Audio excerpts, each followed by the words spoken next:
go.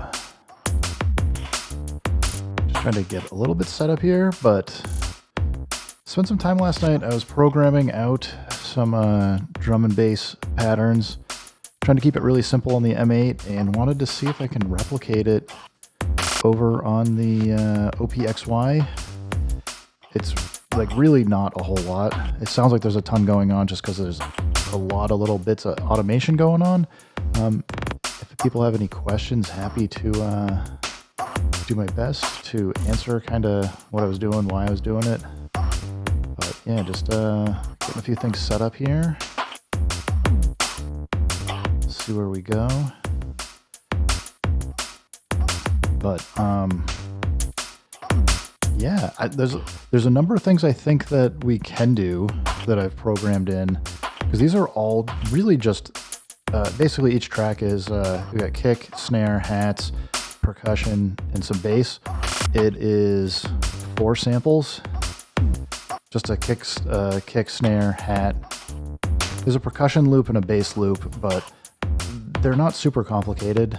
I think there's a few things that'll be tough to do that the M8 is doing that I don't know we can do on the OP-XY. But I think the OP-XY has got some tricks that it can do that'll be much easier to do than on the M8 as well. So, I don't know, just trying to do a side-by-side comparison, kind of see how things go, and see what we can get. Let's see. First up, just gonna check levels, make sure everything looks good. So far, so good.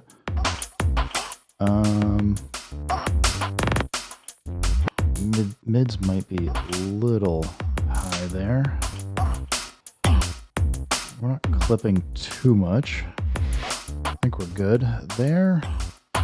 That's full level, no drive coming in. What else do we need to check? Oh yeah, we can't hear the OP1 right now. I'm just going to turn it off for the moment because we're currently got the M8 audio going into the OP-XY. So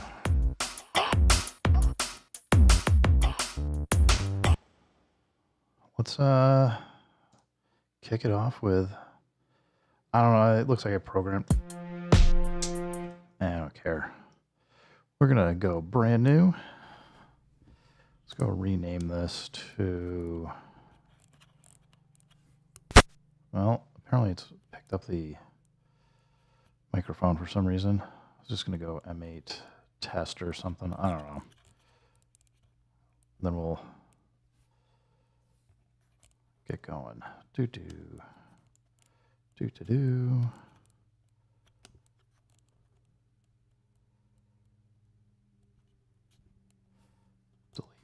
Delete, delete. Okay. All right, we got M8 test. We do not hear, it's not. That's weird that, okay, it is definitely up. Switch over to line. Okay. We need to basically get a clean set here. Hey, it is a happy last day of 2024. Looking forward to 2025. 2023 was pretty terrible for me. 2024 has been great. I shouldn't say it was terrible, but it was a harder year than most. But this year's been good. I'm looking forward to 2025 being awesome. So the thing that I'm going to do is, if we're going to take what I have going over here on the M8, I need to make 4 tracks here. So we'll want to basically get, I think we're going to want 4 empty drum tracks. And I'm just going to, especially each slot is just going to have 1 sample. We're going to have to do a few tricks, I think, to get some of these sounds. Where I am is it is currently 7:49 a.m. in New Hampshire. The East Coast is still a little early. Been up since about 4 a.m. I don't know, just wasn't sleeping much for whatever reason. And my wife got to work. My daughter's spending the night at a friend's house. The dogs are both calm right now, so was like, yeah, you know what? Got some free time, still have vacation time, so I was like, I'll kick off a stream, see what I can get going. All right. I think the easiest thing to do is going to be just to copy this. Is it not? Okay. Paste and paste. So we're going to have 4 empty slots. I'm on the fence about whether or not I just make one drum track that's going to have all the drum sounds we've got here. I could do that. We'll give it a try, because I think there's different reasons to do some of this stuff.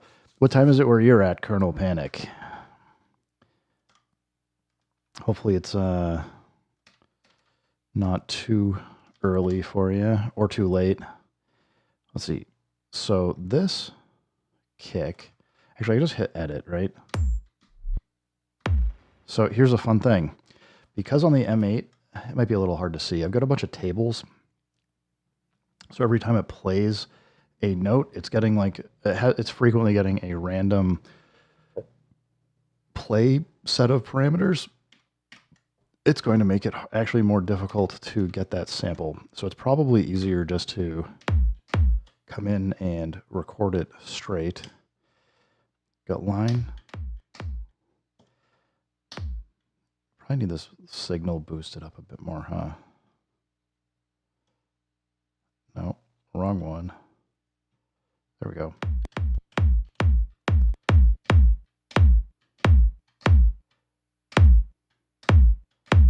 Guess plus 18 is going to be good.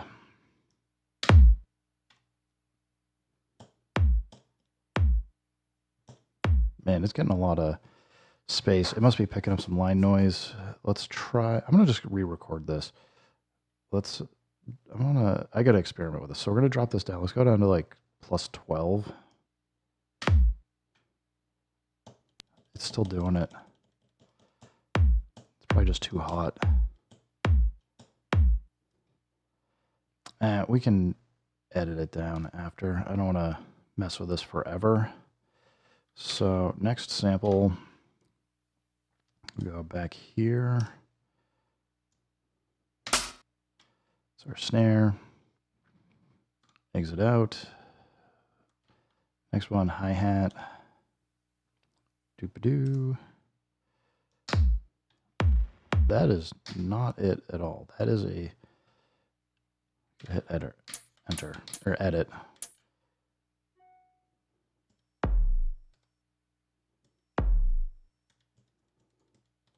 Okay, I didn't put anything else in here. Let's try this again.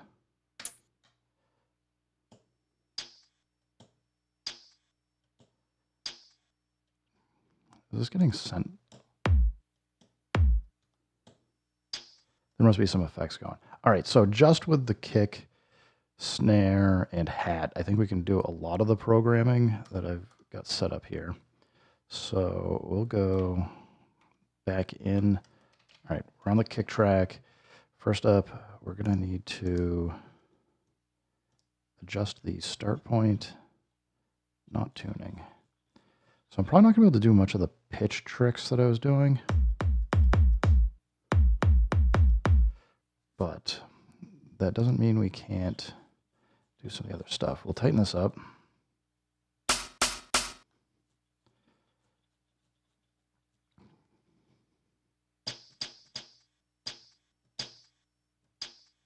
Still sounds wrong.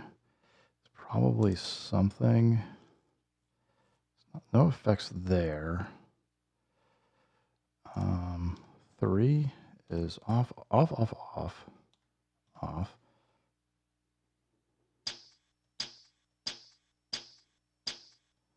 This is not what that sounded like.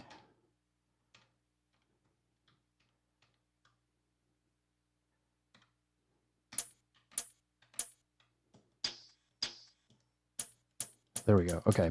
We were just shifted down an octave. I am good now. Okay.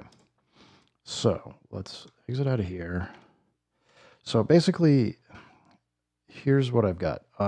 The drum pattern is for kick, the second kick is a ghost kick, and then we got a boom, boom, boom. So we're gonna have to go do some programming here. Turn off the metronome, 172 BPM, if I remember correctly. Yeah. So, first thing we need to do is get the ghost notes to play much quieter.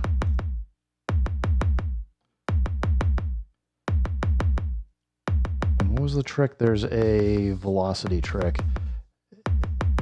Hey, Quantum Sheep. Hello, bonjour.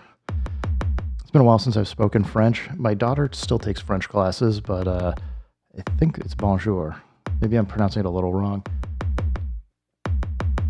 I remember Je m'appelle La bibliothèque.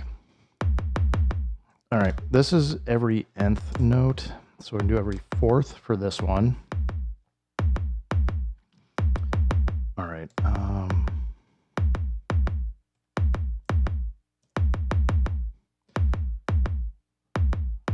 What else am I missing here? I feel like I want to get the volume down lower.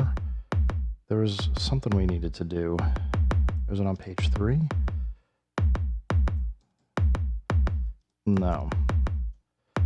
Where did they hide the menu for velocity? Is it this one? Is it the bottom one?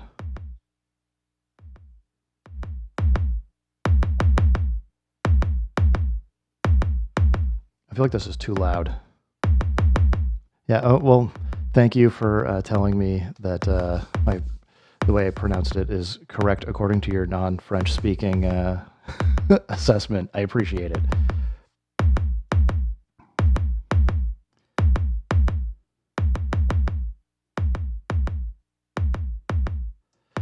All right, well,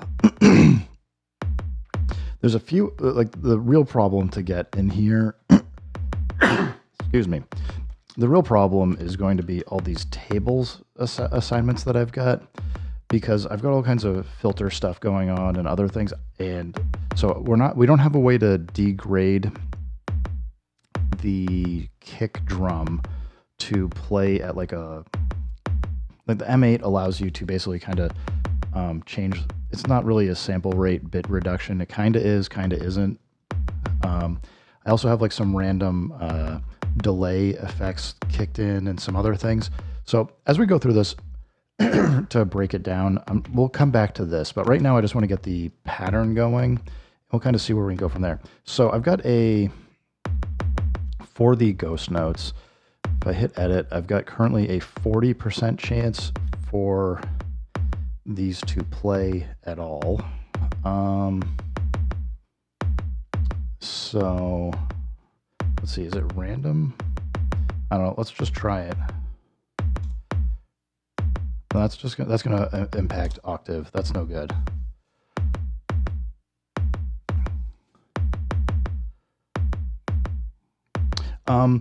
So I've done some streams on syncing the OP1 fields to the XY, and it is. I should probably just do some videos showing it, because there's a lot. There's a lot of little subtle things to do, but. I mean, I can show you really quick what the important parts are.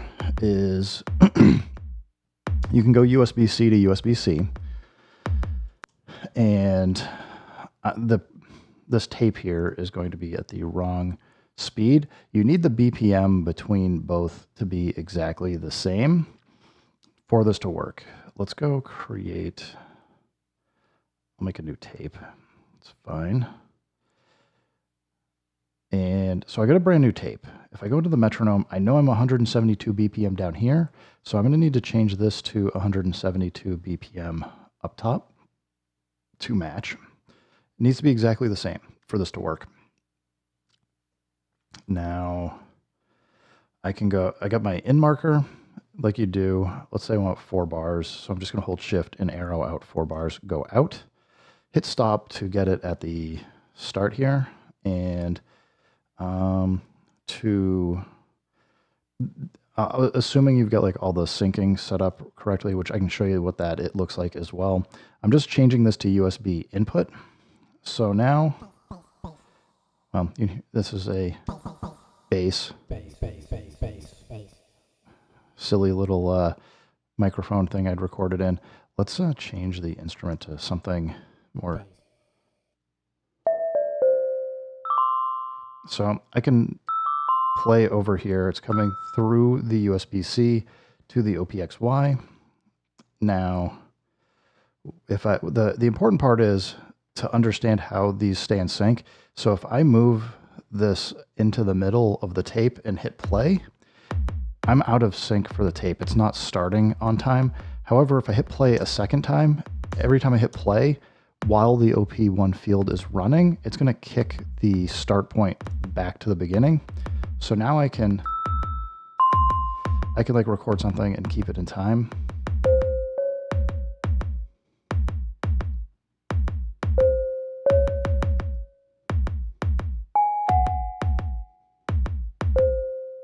So it'll stay in sync now. I suspect what the OPXY is doing is every time it comes back to the beginning of the bar, it is giving a little bit of a play to make sure it stays in sync. I've let this run for quite a while and it will keep going. So I can, and that's like not like that great of a phrase, but I can, like if I don't like this, I can just hit lift and just take it off and get rid of it. So if you want to perform live and kind of use the OP1 field as a looper, you can totally do that.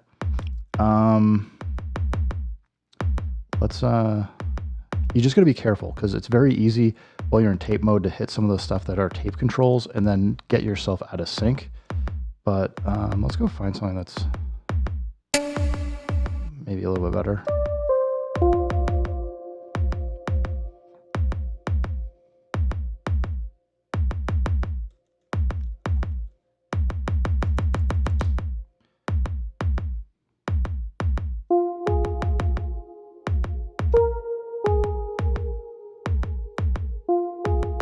So it'll, like right now, it'll flip to overdub mode. If you want to get out of overdub, just, as usual, hit the play button.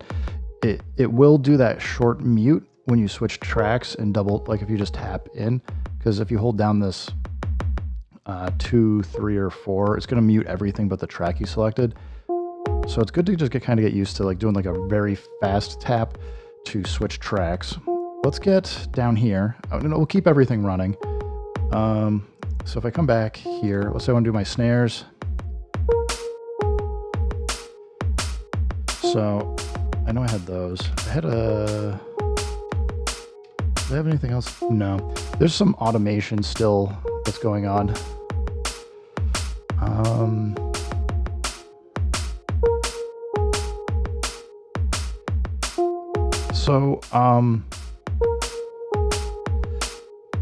You can absolutely go the other way. You just have to be careful of creating an audio feedback loop over the USB cable, because if you basically turn monitoring on both of them, you're going to get a feedback loop and it will blow out your ears or speakers or whatever. But I could certainly send audio over. The thing I would suggest doing is you've got your second, it'll do it over USB. Right now I have I'm using this as my main output, but I can certainly send stuff over. What I was going to say is I would suggest doing, you've got 4 TRS jacks here. The top one is your main output. The bottom one's your line out, line in. Then this second one from the top is configurable. It can be it's by default a TRS MIDI jack. It also can do clock or CV. And you can also configure it as an additional line out. So I could hook up a TRS cable from here, basically use that as a single output, use it as an input into the OP1, and then have this basically become like an FX loop instead. So I could send audio out to the OP1 field and then use its effects to make some changes on it. So totally doable to do that kind of stuff. Let's see, what did we... I don't think I had anything. So I think this just looks like that. Yeah, for hats. So this isn't like any... Like, there's nothing super complicated on the programming that for what I did on the M8 here for this drums. It's all this table automation that I've put in that is causing it to do all kinds of crazy pitch shifting and stuff. I don't know how I'm gonna get some of these things. Yeah, and like if over here on tape, you know, you can still do your shift and then 1 through 4 if you want to mute the track, but you can bring it in, no problem. Let's getting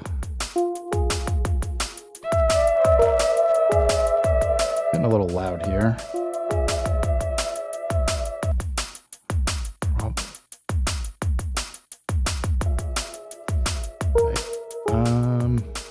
What's the easiest way to... I just want to check levels and stuff. It sounded kind of like it was a little much. Let's go.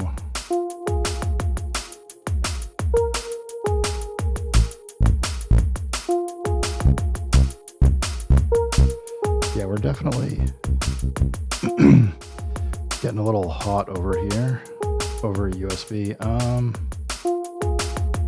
I could turn it down. Nope. Level. There we go.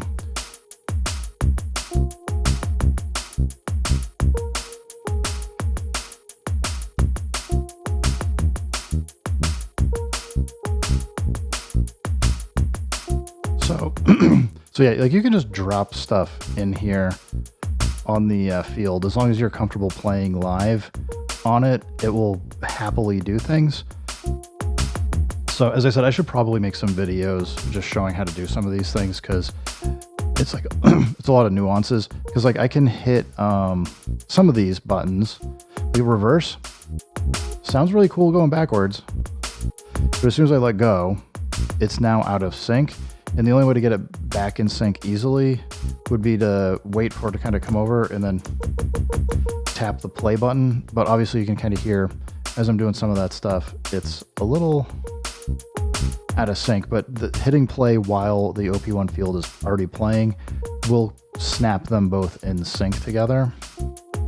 So it is, while the OP-1 field is playing, it is honoring that play, and it's no problem. I'm happy to show off some of this stuff as I've been kind of figuring it out. With that said, though, let's mute that stuff. How am I going to... Because, I mean, honestly, it'd be like the punch-in effects would be the things that would be easy to do. My concern... I had been thinking this morning to get some of the like reverse effects and things that I could get like different copies of like the hat in here, but I don't think that's gonna work the way I want. So, because there's a ton going on here to make all this work. So if I come back over, oh, we're not getting any audio. Oh, because we're on the wrong one.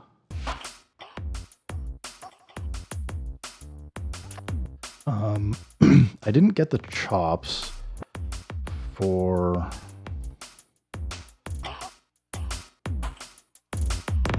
I don't have the percussion chops, so effectively, and I don't have the bass yet. So to be fair, let's drop this all the way down. Drop that all the way down. So we've just programmed in kick, snare, and hats. We're getting ratchets from time to time, reverses, pitch shifting. It's going like bananas. And it's random per hit. I don't think we're going to be able to do necessarily a random per hit on the OPXY. We're missing table magic.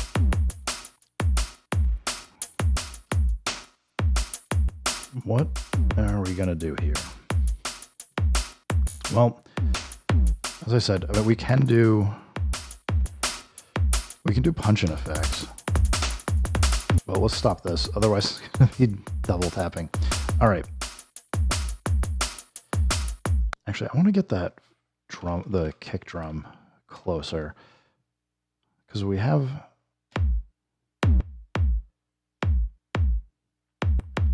got two things going on. We have a random chance, 40% chance. How do we get it? Because this one sounds almost the same volume. Okay, I'm gonna try dropping these down to be even lower.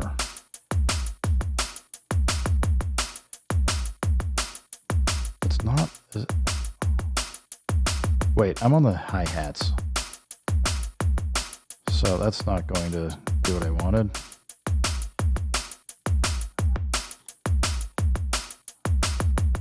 Just punch them back in. Okay, back to the kicks.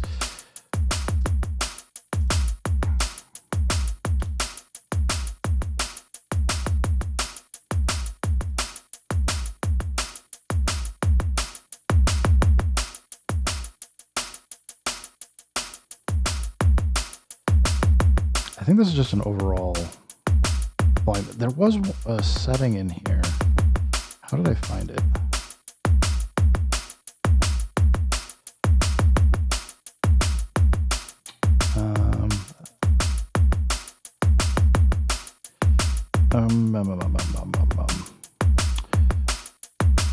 I swear there's a setting in here. I'm just forgetting how to do it. Get into it right now. This is switch.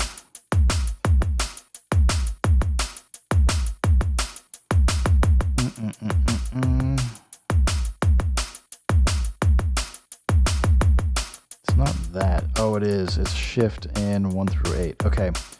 We've got velocity sensitivity. This is the one that I think we need to change.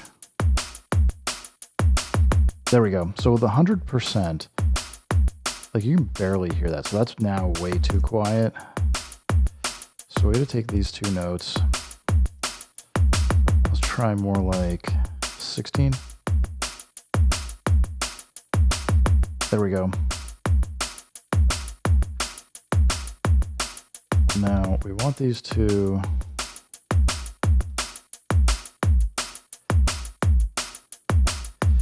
Is the best we can do is just random?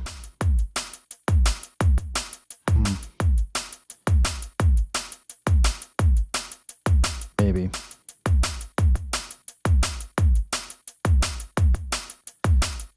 Random here. So experiment random. Oop. Here, random. 2 steps, 4 octaves.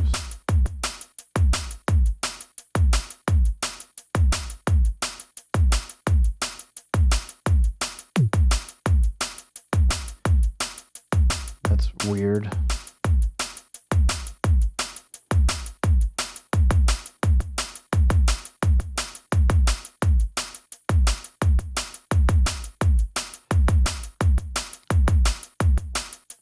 So that's just causing it to pull out of an octave? I don't know. I think these ones ramp up or down for pitch, if I remember correctly.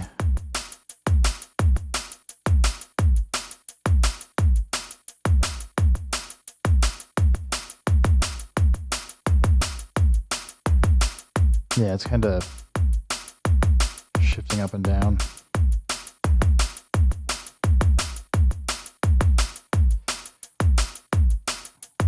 To get degraded versions of the samples, we probably need to record more. And to do ratchets, I think we can do, it's either the dot or the divide by. So, let's see.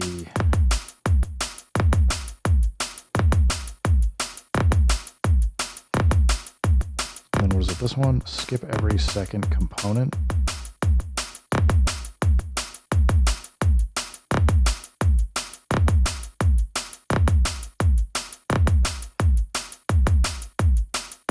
Okay, hit it, skip it, hit it. All right, this is like where I'm going to have to force myself to learn some of this stuff. 3rd, 4th, 5th, 6th.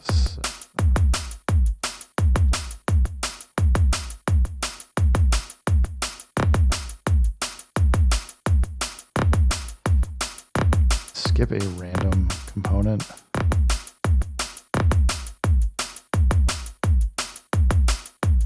This is going to be really crazy, I guess, to program with this stuff. And then what's this one do again?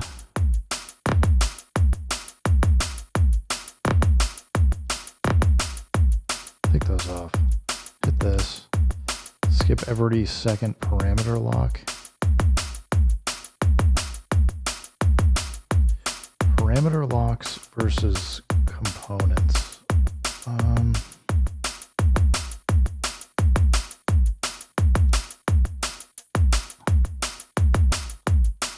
Turn that off. Is it? That's going to mess up our pattern for sure. You hear getting out of sync.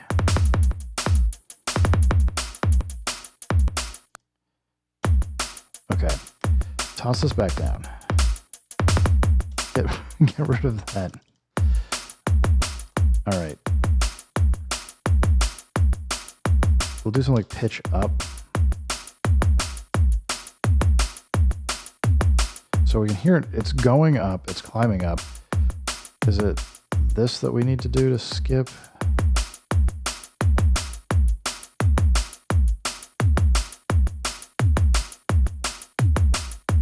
I think it's this one for the...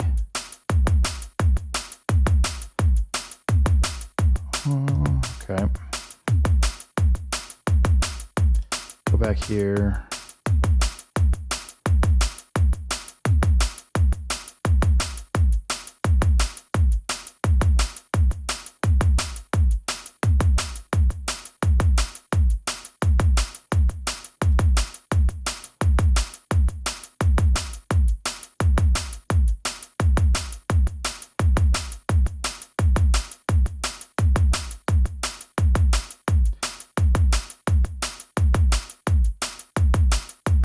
So much to try and get going here. Because I don't think we can stack enough things on these notes to make them random the way I am on the M8. Let's see if the punch-in effects we can skip to the same way. I think that's what one of these is talking about.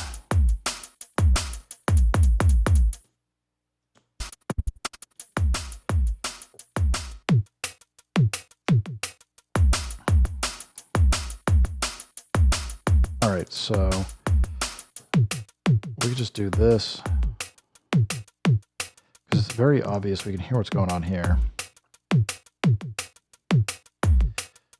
So if we want to say have all of these skip stuff,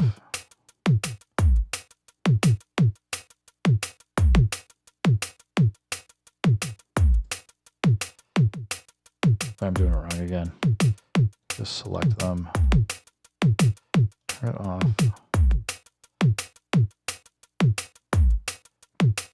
Yeah, this isn't helping.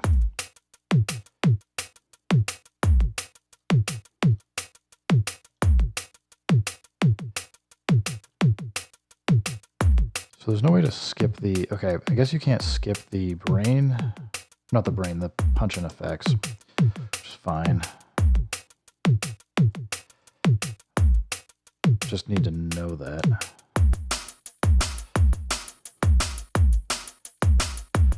I like the look of the XY as well. I just need to keep messing with it more. It's been kind of a toss-up between taking my time at night to mess with the M8 or the XY right now. I had been doing a lot of stuff on the XY, but I was like, you know what, I'm gonna give it a break again and go back to doing some stuff on the M8. And as I said, like, I just kind of was like, I'm gonna spend some time today seeing what I can do on the M8, which is a lot, and see how some of this stuff translates over to the XY. Some of it's just not I don't think it's going to translate. There's just too many wild things we can do with tables and the FX lanes here. I'm going to have to Google the difference between step component or component and parameter, because that seems like I haven't quite gotten set up in my head yet. I used to know the difference, if I remember correctly, on the OPZ, but I forgot. So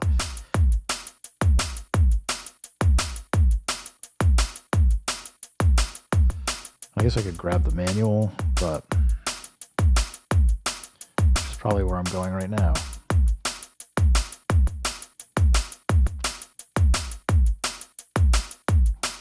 Okay, so in the manual, section 8, step components are these. They're these down here, so you can choose to skip those. Now, the parameters, these up here where you're changing the knobs, maybe.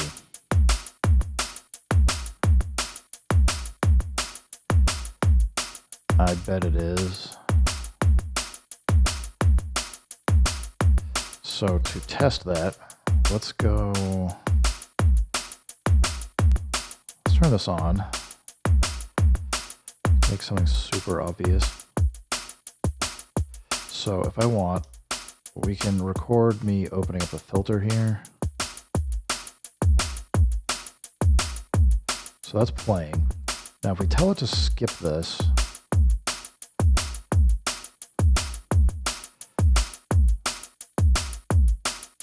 we can say skip every 9th parameter lock, 8th, 0th. Skip every.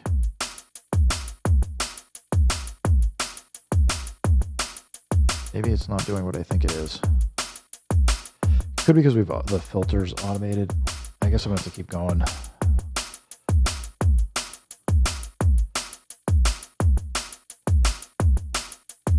Yeah, the OPZ's like, there's still things that the OPZ with the line card can do that the OPXY cannot do.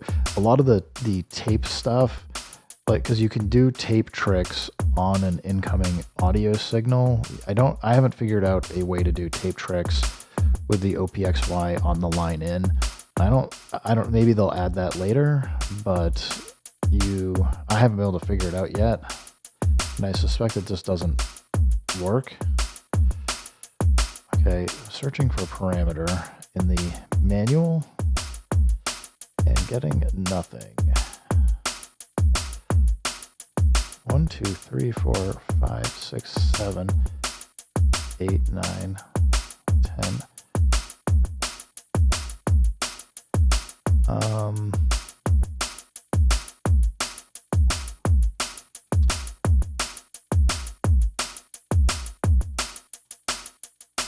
Okay, so I just wiped out everything, which isn't quite what I wanted to do, but we can program it in back in easy enough. Oh, gotta get the right note.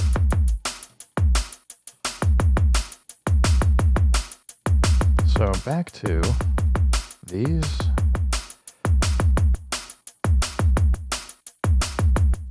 This one needs to be every 4th note.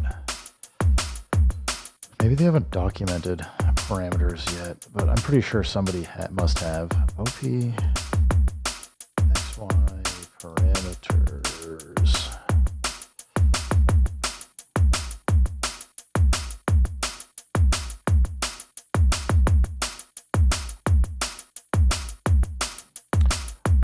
That's funny. It just does not come up with. I can find step components, but the manual just says.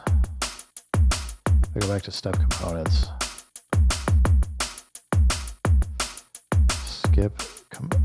Skip parameter lock allows you to play a parameter lock on a step every defined number of repetitions, perfect for having automation on only one out of every few repetitions. I'm pretty sure it's talking about changing these knob values. Maybe the reason why I'm losing my mind on this is maybe like the filter doesn't make sense. Let's Let's just try it. So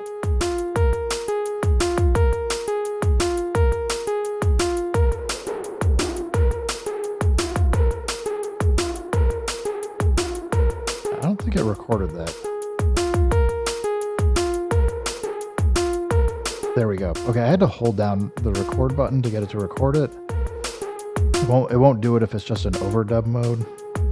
Now, if we want this to skip all of the automation, I can still hear it. That's annoying. Well, it's fine. What I'm finding out is this is far more complicated than I expected. Hey, go take your nap, man. Feel free to check it out, ask questions in the comments, send an email if you want. I'm usually pretty good at answering questions or trying to figure stuff out for folks that need a hand. So happy to do so. And have a happy new year.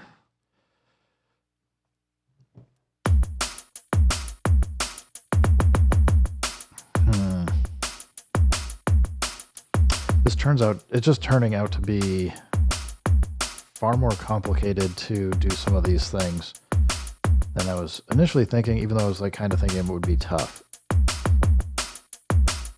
Like to drop in a random roll, ratchet or anything is not random. Just random, I think is like probably 50-50 or something. I'll just do it though. All right, we're gonna go hit every single one of these. And we want to go, so we got it now, there. Random component. And that sounds terrible.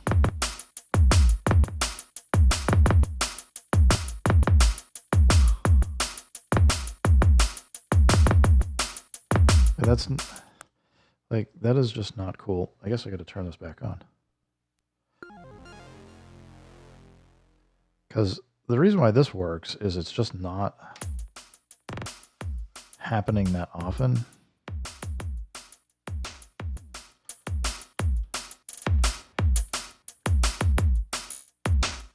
Which this is leading me to thinking there's plenty of good reasons to pair the two of these together. Because I can do so many weird things over here. The OPXY is definitely much better at, I would say, doing some of these performance things.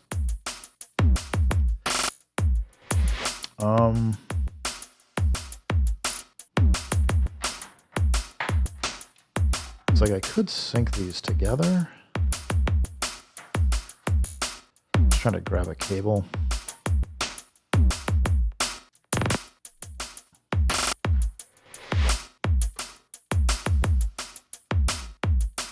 So we go TRS out to TRS in.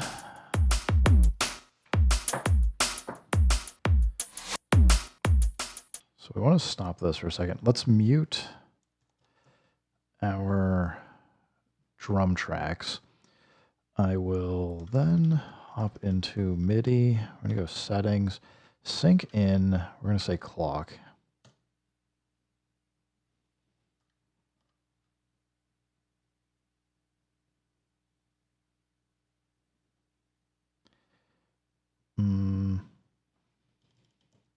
Oh, I think I need to tell it to do transport control as well. Clock and transport. Yep.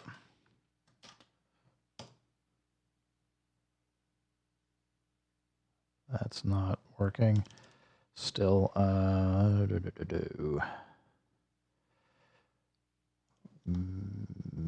MIDI, channel 1, bank programs, COM. We're set to MIDI out. Control? No, I didn't want to do that. How do we get out? Eject. Get me out.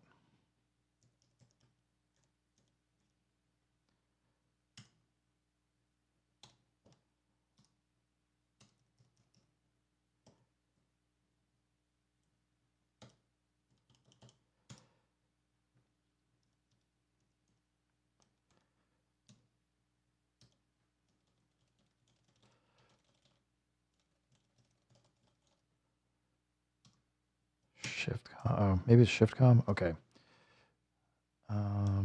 It knows it's connected to the here. Back. Devices, control system, MIDI. Clock is set to out.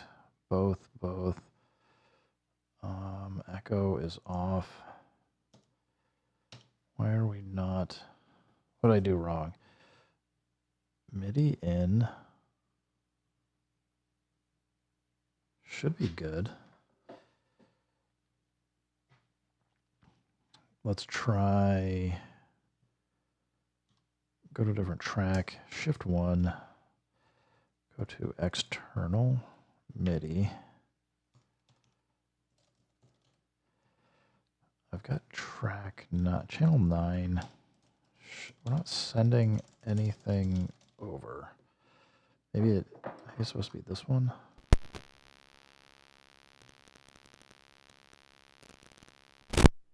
Well, that was no good.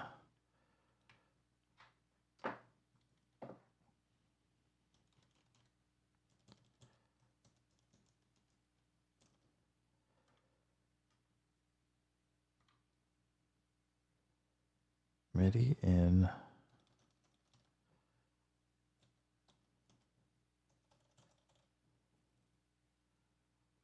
Channel 9 is where it's supposed to go.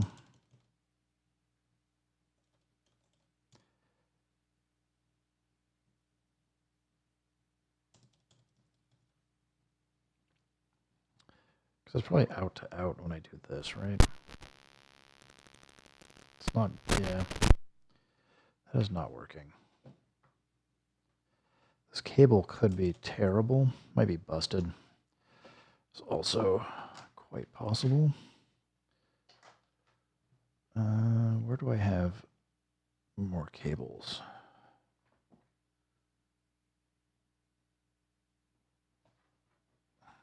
Gotta go grab them.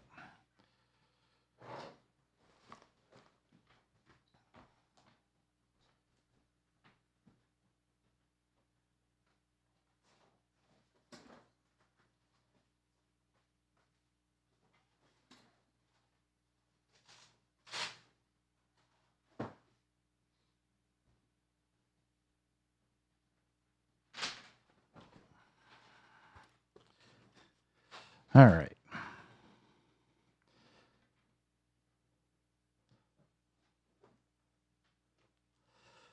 Now I got plenty. Let's see if this works better. Yeah, I should just throw this cable away.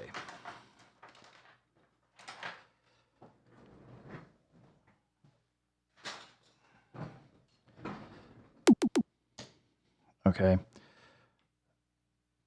Should be sending transport controls. There we go. I don't know why it didn't play the first time. We don't need this. Set it to something different.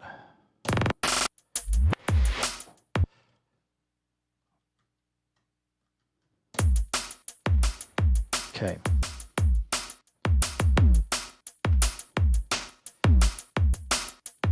Now, presumably, if I bring these,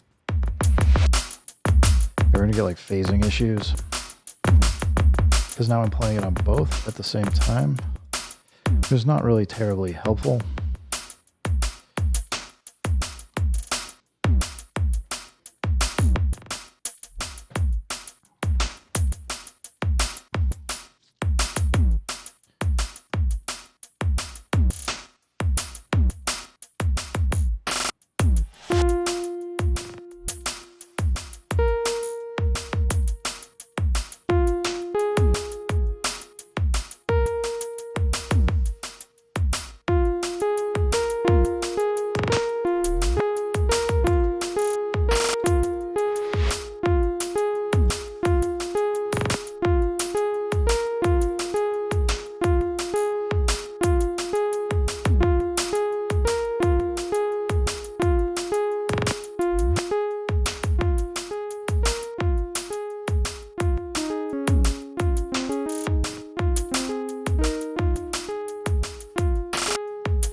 something else. Let's go bass.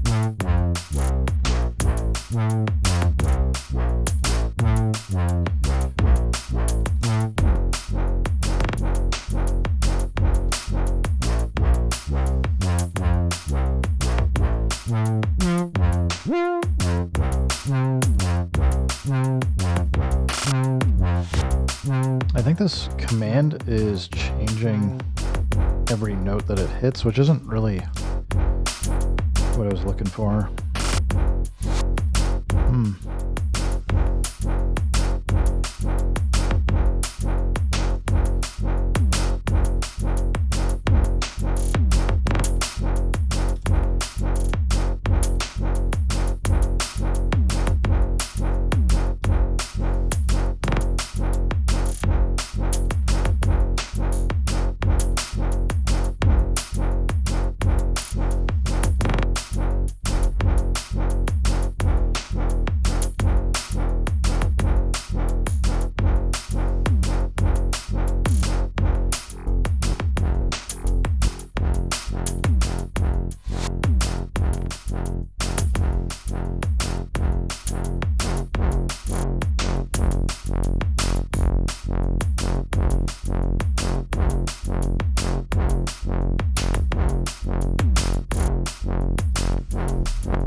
Right, because I'm going in this way.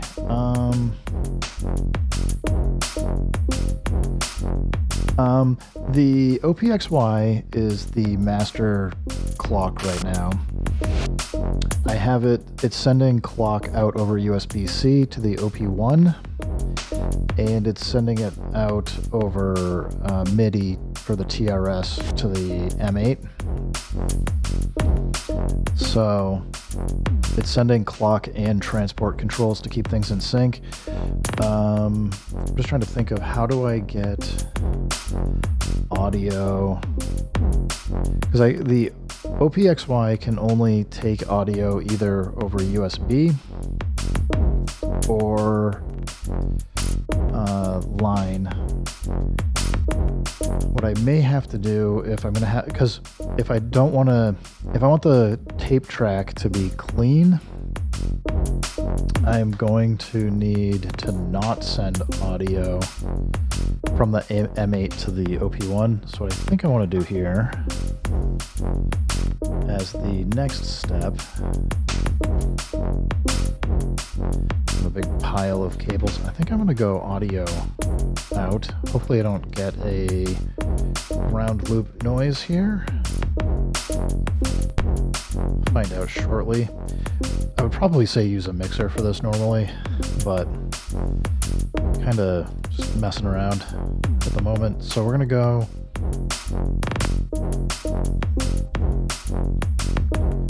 increase this. Hey, B Jammin', how you doing? All right.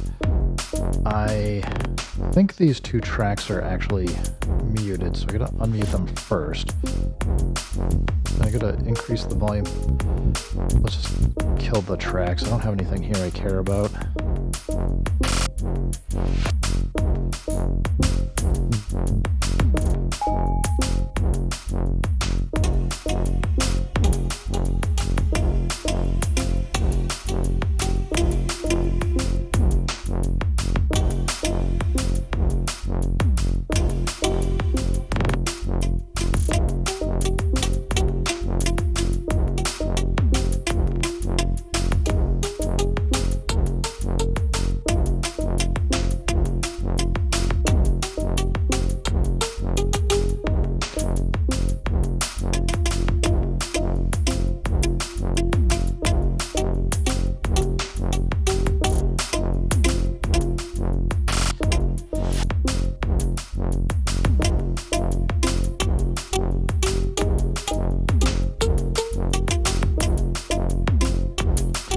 Well, happy to hear you're doing well.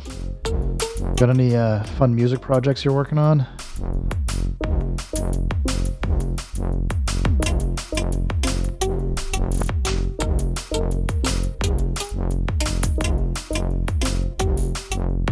I'll get this one of these times.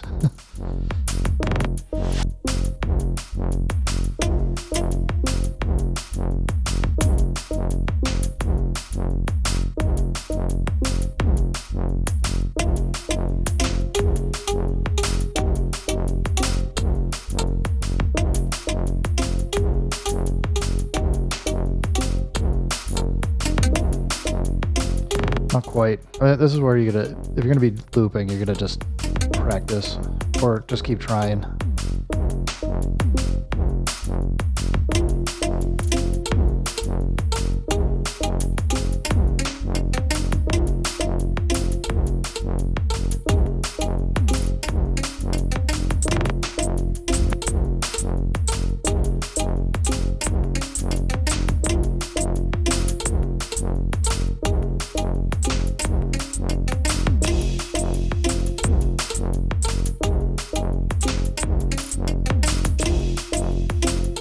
I should have let that record out better.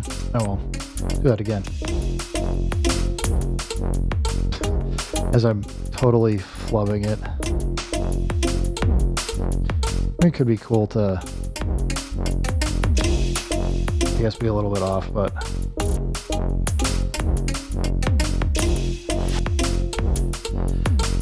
I haven't like really sat down and thought about doing an album in so long. I don't know, I just keep doing like these little mini jams, and I should probably actually focus on trying to record stuff out and put some stuff together.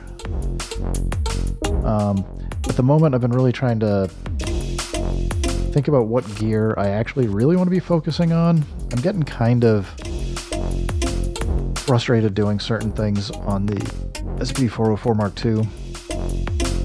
Still gonna keep it and keep answering questions for folks, but I keep bouncing back between the keep bouncing back and forth kind of between doing stuff with the OPX M8 and the MPC. And I know, like, I feel like I had the most fun when I was doing more live stuff. So yeah, well, what I need to actually do, Colonel Panic, is go back to like some of my previous album things and maybe see if I can remaster some of them, because there's like, so there are some tracks that I'm like, I should go like either flip them or something. Although maybe I'll set up some stuff on my Patreon and just post stuff and let folks remix them themselves if they want. The problem I have is most of what I've done has been in Ableton Live, older versions with plugins that don't work on modern computers anymore. So to do anything with them is a monumental pain in the butt. I've got a SoundCloud. I've posted like 5 or 6 albums I did. The quality varies from stuff because some of it's like, you know, very early, like just learning how to use like Acid Pro or Ableton or Reason. So there's that. I've got I might have close to 400 tracks posted on SoundCloud. I used to post a track a day, and I've done that off and on for like 3 months at a time. So I've got that, plus like beat battle submissions and a lot of other stuff that I've posted.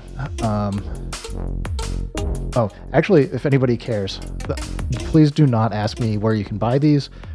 I'm pretty sure my sister made it. Every year for Christmas, we do Secret Santa gifts, and Secret Santa gave me a T-shirt with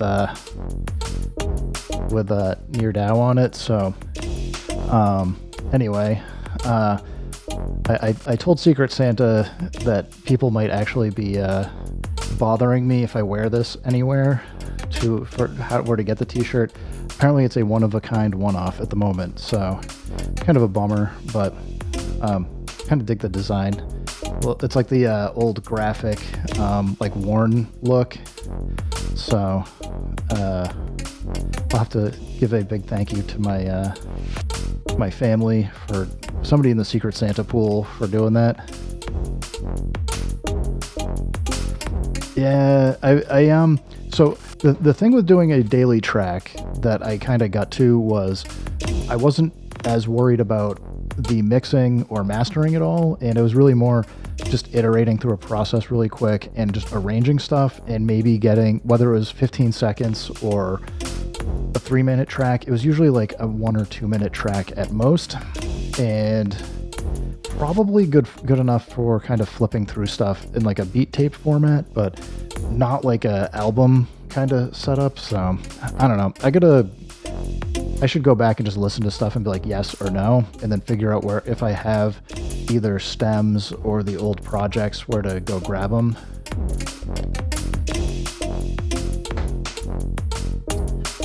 So,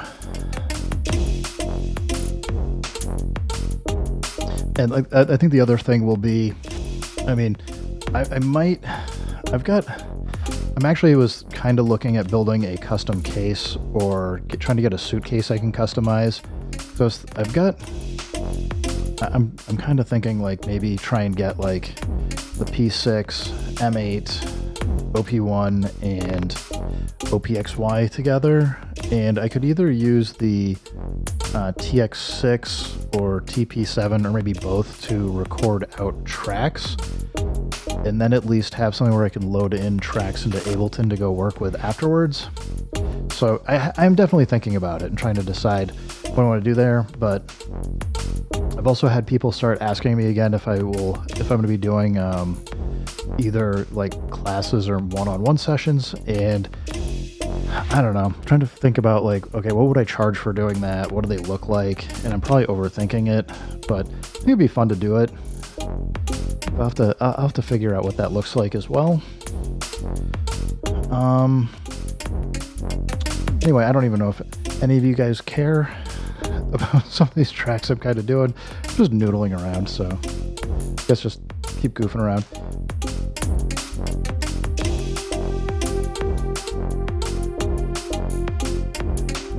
Let's see here.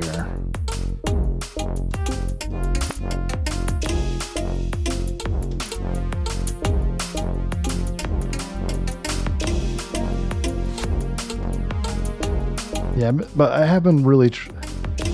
I kind of kicked this off with how do I take some of the stuff I've done on the M8 and get it to do it on the OPXY. I just have come to the conclusion that the M8 is very special. So I think that there's plenty of performance stuff you can do with the OPXY and OP1. I probably need to figure out and go back to the drawing board on what kinds of things I want to do with the M8 and get it to handle, like, offload certain types of work. Because I think, like, if I come in and mute this stuff,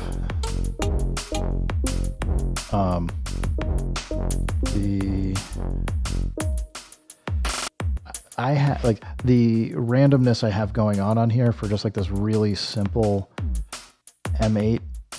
It's basically the kick, snare. Actually, I even muted some of these. So I just did like a bunch of table work to get like a ton of randomization for the notes here. So it's really just a pretty bog standard set of things going on, but I have like percussion that I added in. And I'm thinking I can do some really fun randomness for, get like a bunch of drum tracks going so I can kind of move through them. And then let all the pitching, degrade, filter, reverse, and all kinds of other craziness that's going on happen here.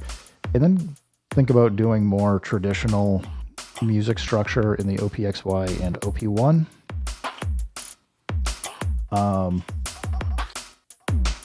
Yeah, I think I want a suitcase that's maybe this wide or a little bit wider. So I don't know, what's that, like 20-ish inches. I might look at building a case myself. Because it'd be nice to have it like open up, have like, I've actually got more than one M8. So like have the M8s up top, kind of flip down and on top here. And then when you open it up, you've got like a whole thing set up. Because I've got the TX6 and the TP7. Like I could just have like a full mixing desk. As I said, I don't know about the P6 here or not, but yeah, I think the concept album stuff can absolutely work. So as I said, I've been more, I used to do like live performance kind of stuff and like do like DJing at like house parties and things, and I've been so far removed from having a daughter and not having the time to go out and do that kind of party stuff. Has been more just like thinking about I would say song structure and music production process, and trying to get back into like okay, my daughter's gonna be going to college in like a year and a half or so. Do I want to get back out to doing like some either live performances or do some streams or something? So I'm trying to figure out like getting like what's the gear that would inspire me to do that, and then be able to take that stuff and try and make something new out of it. It's one reason why I got into a lot of modular Eurorack stuff, and I did on YouTube. I've got probably 90-ish MPC live with modular gear live sets that I posted like 2 or 3 years ago, and I don't know, it's just like it's a lot of hassle to hook everything up and like keep all that, how all that stuff works in mind. So maybe I'm just getting too old for it, but trying to figure out getting just get a streamlined setup going and kind of go. But yeah, sadly, I don't know that the SP404 Mark II makes the cut. I was really hoping that I was hoping that Roland would release a patch that would allow us to use MIDI CC to modify the control knobs for effects. And the manual doesn't have anything listed, and unless somebody's figured it out, it's kind of a reason why I think the P6 is not going to make the cut for whatever I try and set up for a little live set here. It's a little disappointing, but it is what it is. But because it would be nice to be able to have this after the P6 or the M8, have the M8 go into the P6, and then be able to like automate doing like filter sweeps and stuff. I mean, the filter and things is great on this. So, and you could do some really quick, fun change ups for different drum tracks. So like you could just well, if you're using the A channel, you just tap whatever drum kit you want and just have it like completely switch it out. I think it'd be pretty cool. You can do that on the M8 without the P6 though, for switching up kit, like drum sounds and things, but yeah, I don't know. I got things I gotta think through, and I guess I'm just navel gazing as I'm talking through some of it, but I'll figure it out. The M8 is probably, it's one of the more inspiring pieces of gear. It is not, the problem with it is it's just, it can be fiddly in a great way and fiddly in a not so great way. It's just, I wish it had pad, like one pad or something for me able to tap in notes, but it does work really well with just about anything you can throw at it. So, but it's the only thing playing right now, and it's just, this is right now it's 4 1-bar loops that are playing, and it is just flipping the heck out of the audio because I basically got all these crazy, I don't know if you can read that very well, but basically each instrument has a table that I've got it running at note rate. So every time it plays a note, it's doing something potentially random to the note, whether it's degrading the sound, playing it backwards, or whatever. So like this is the kick table.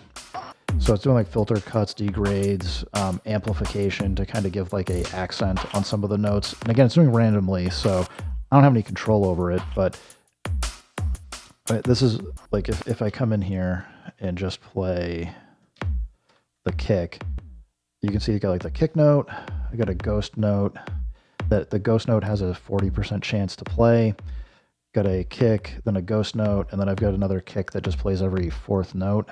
Might be a little bit hard to see, but all the super standard, easy to make pattern, but all the magic is happening in this table where it jumps around randomly around the table to kind of keep messing with it and do all kinds of fun stuff. And I've done that on the snare track, which it's just snare, snare. So it's not doing anything super crazy, except that this table is doing stuff like sending the snare to a delay once in a while, or playing it in reverse, or repitching it, and kind of like moving the audio around. So I would say it locks in perfectly fine. I've got it stopped. I've got the M8 is currently synced to the OPXY, and the OP1 is synced to the OPXY as well for clock and transport controls. So as soon as I hit play, it's starting to play here. This is the only thing that's making a sound right now. I can unmute some of the other tracks. So I just unmuted the piano, bass, and I was gonna record in like a pad over here, but you can see like it started the track up here. I can tap this to kind of keep things in sync as much as I want, or do a retrigger.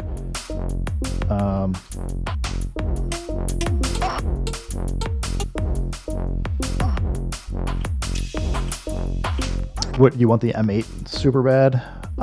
Keep an eye, I think it's January 6th is when the next pre-orders are going out. So if you haven't been on a pre-order before, I think they usually open up at 10 a.m.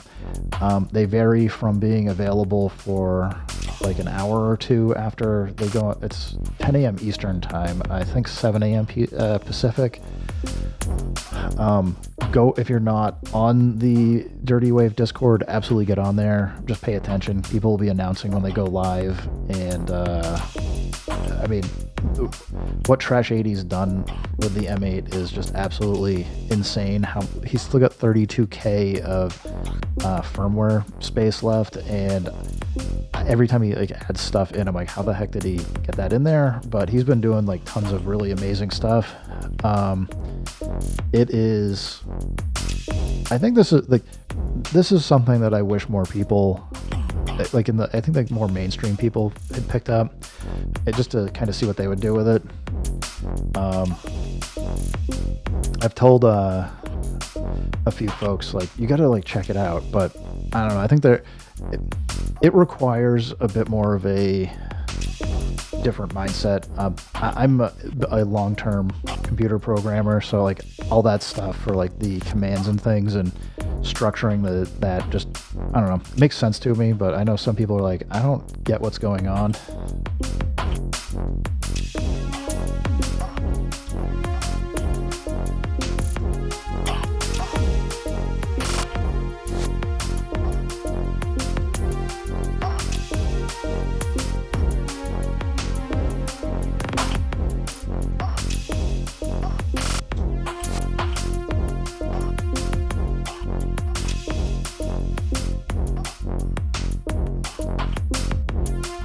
I missed it. Nice. Yeah, I currently work at Risk 5 International, so I missed it again, the exact same amount. Hey, Rustic, what's up, man?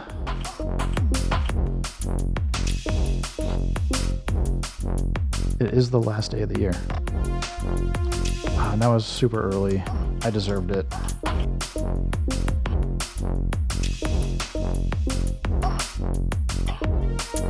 Just program it out by hand.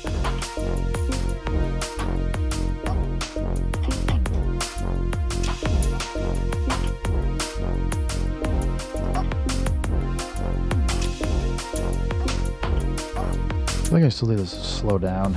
It's going kind of fast.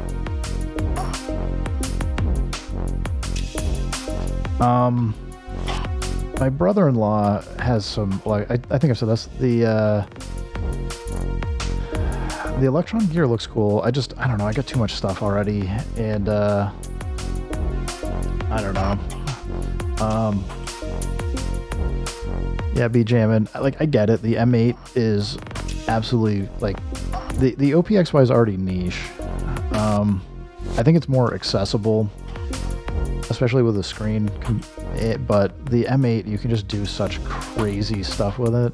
Super readable. I even thought the older one wasn't bad. The biggest problem I have, and I should probably go bug folks over on the M8 Discord, but just to ask what I might be doing something wrong, but when I plug it in over USB to my computer, I can get the screen to display, but it plays audio out of the speakers, which isn't like a problem, but as soon as I plug it in to the audio into the TRS and then into my mixer, it mutes the audio, and I don't understand why it's doing that. So I can't get the big screen up on my display to stream and have it work well, but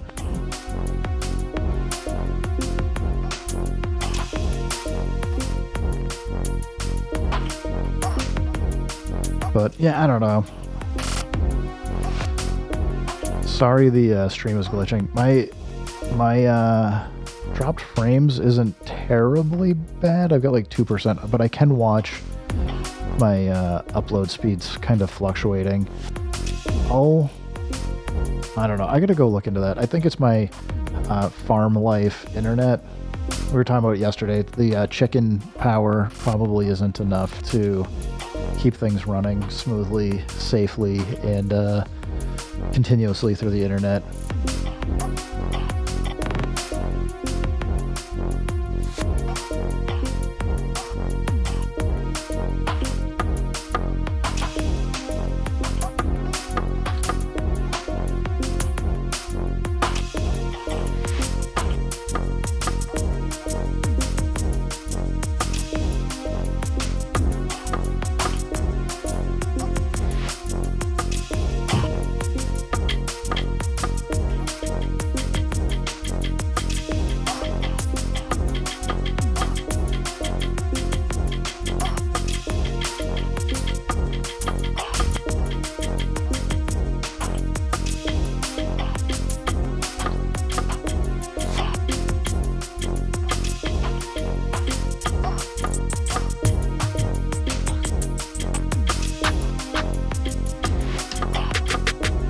Probably got too much going on now.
The tape is muted, that's why I can't hear it.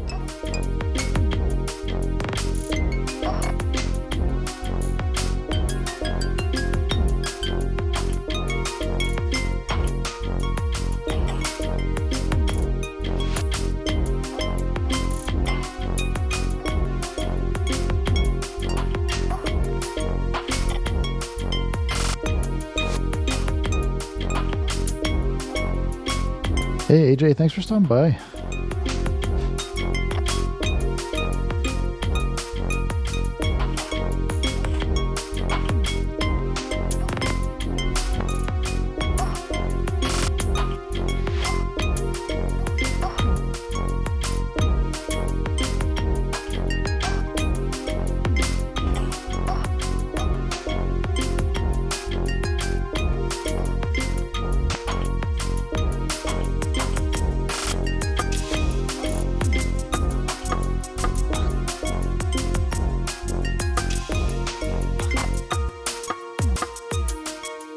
This is a good question for me, is how do I easily mute drum tracks over here? I guess I could switch to live mode.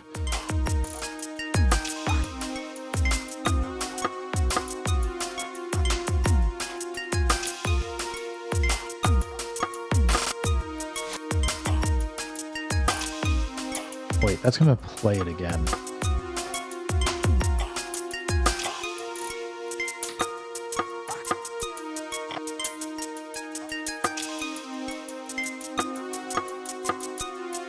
We can lift this track. And actually, this would be where I would probably say start bringing back in. Look at that mega kicks. Okay, I gotta fix these. Back to this track. Gotta turn that off.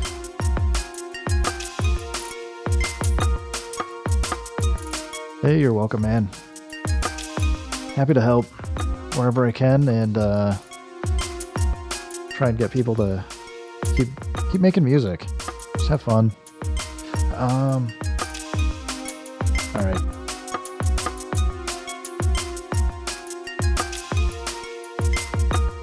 Oh, I guess it wasn't that track. We're done. So it takes a second to clear it. All right, where are we going now? We've got...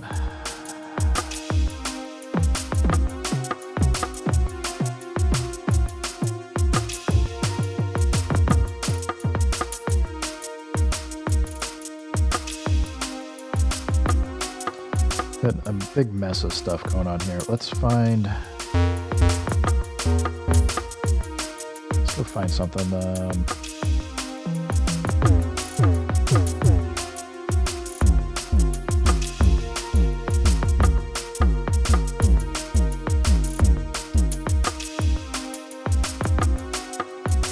We're muted. Okay. That's probably in the wrong pattern. We want it more to start.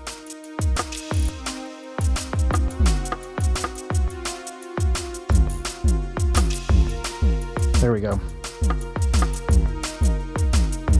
I do not have a RK08. It definitely looks very interesting to me.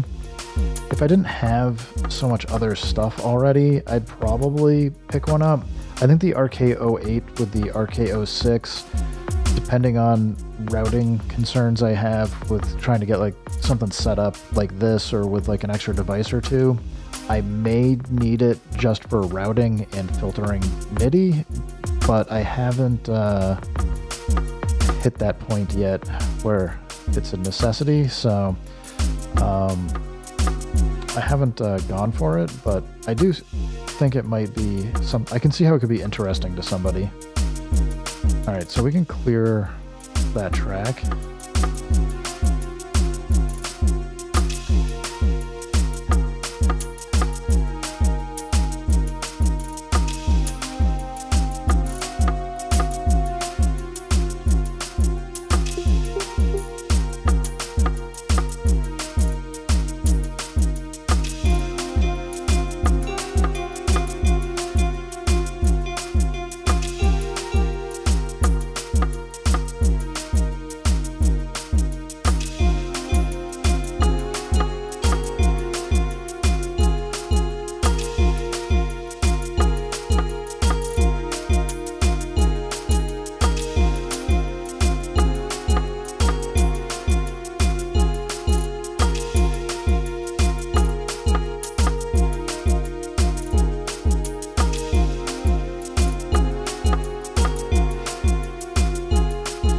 I think because the M8 is, I'm not sure it's a good comparison to the M8. I think it has far more tracks.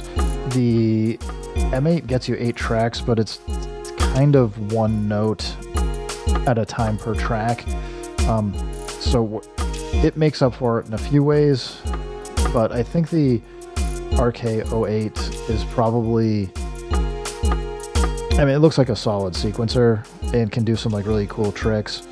The M8 absolutely can as well, although I've been trying to think through how I would take something like the OP-XY and send out just enough note data to get it to be able to tell the M8 what scale it's in, to change scales. I haven't quite come up with a solution for it yet. I'm sure somebody has figured it out already, but I have not.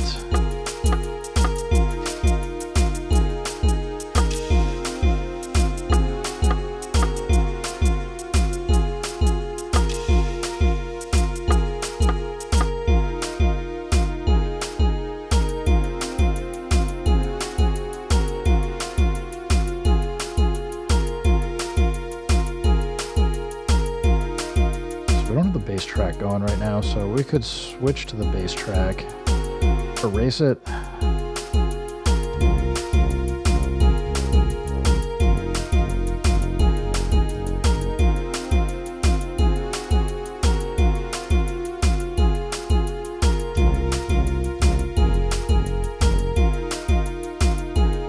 I'm gonna unmute it.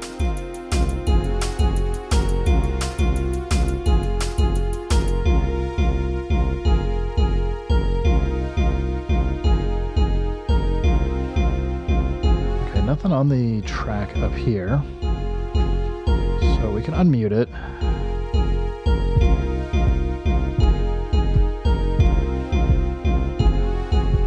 You can see I'm starting to clip.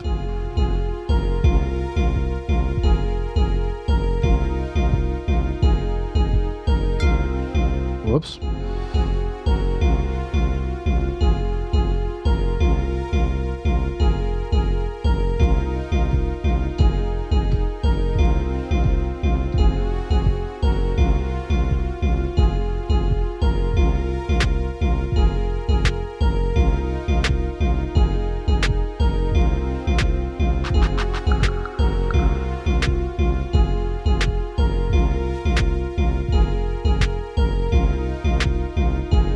Sorry, I'm trying to go through the mental, what do I need to do for switching stuff over?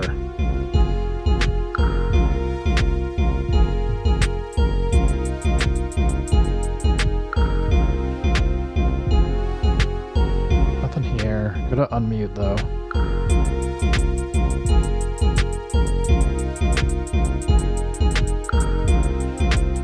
I don't think I did very good on that.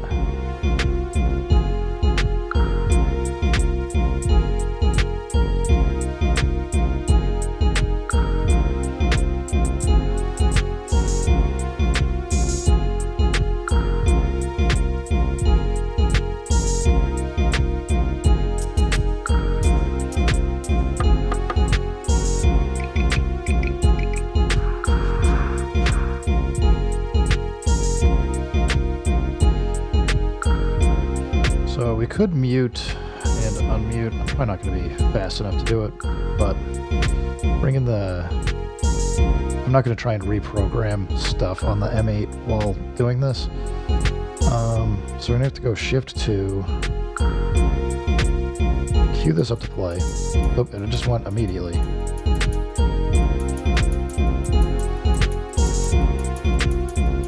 Sounds like we're out of sync a little bit.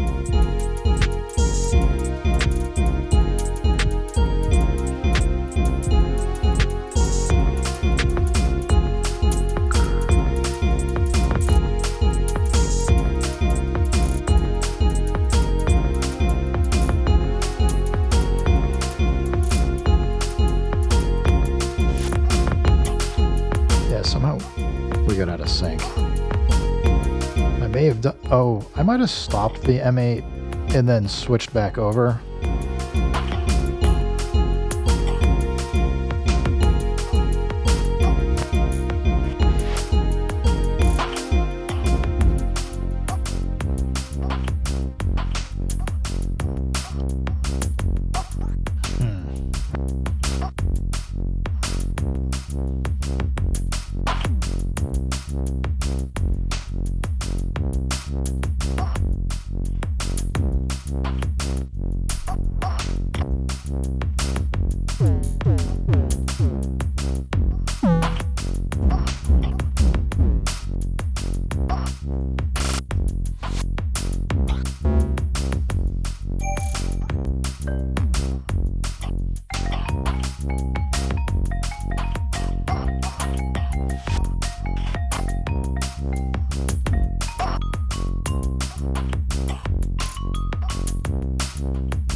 Alright, probably has one bar.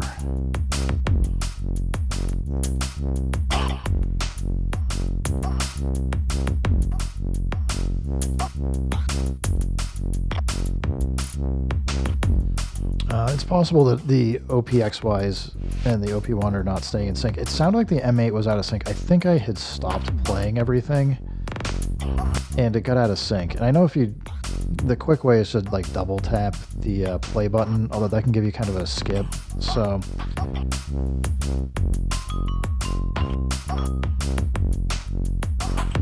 I don't know. Not digging that sound that much.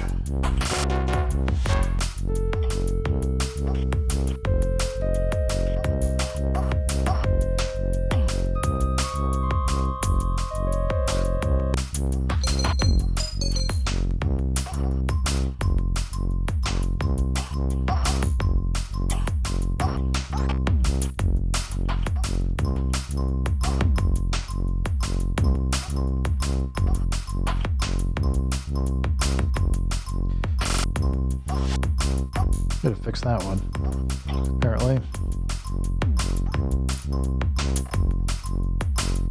But that one's wrong too.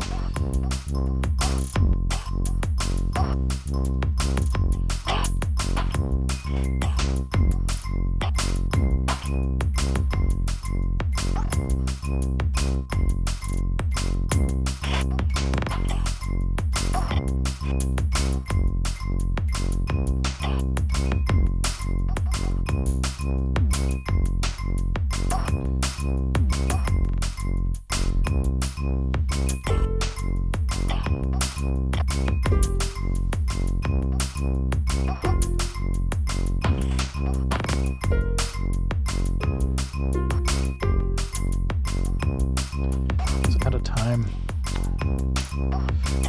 There is a issue still where if you shorten a track as well,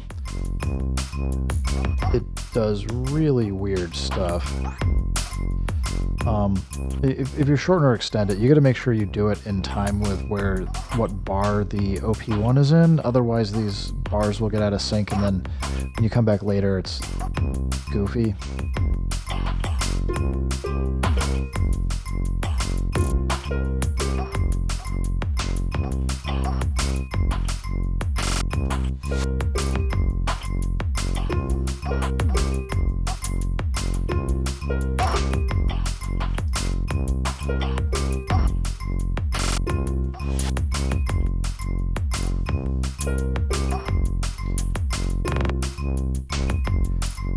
Why are those swapped for orders? I did all of them. That is weird as well.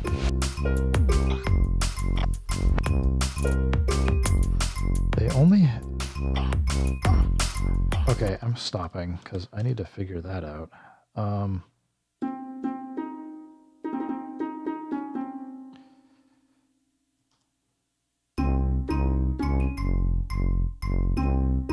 So if I do this clean, all right, they're gonna switch now. Was it because it's playing? Was that what was making that happen? Because that's weird.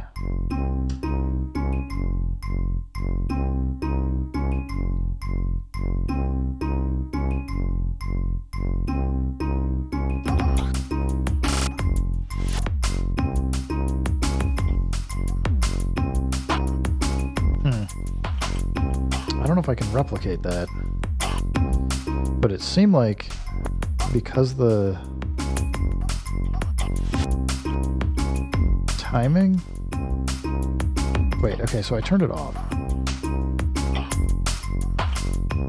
Okay, it's skipping every other one.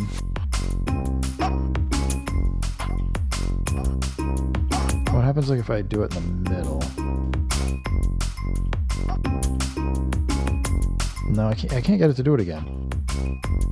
So somehow I got it so that this note was shifted. And basically, each note was playing every other one. It was playing this one opposite from the every other of these two. I don't know if that was a factor of shortening the bar down to from 4 bars down to 1 or what, but there was something weird going on there.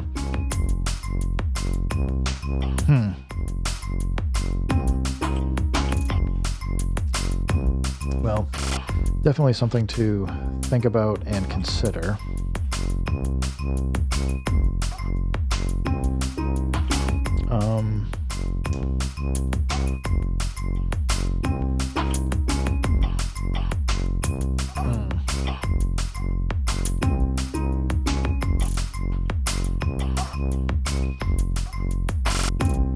Well, maybe it's time to switch over to the MPC for a bit. Give this stuff a break. Turn it off. See what we can do on the MPC here.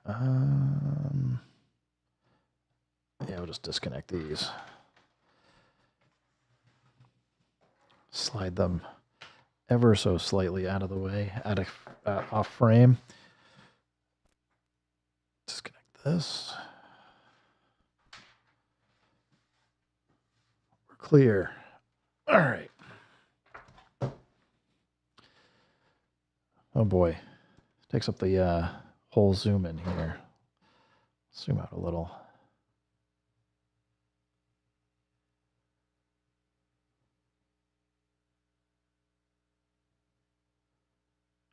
We're almost back to maximum size here.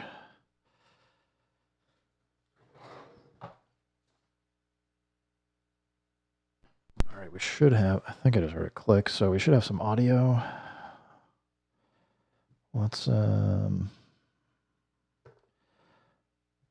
keep going through expansions, see what other fun stuff's in here.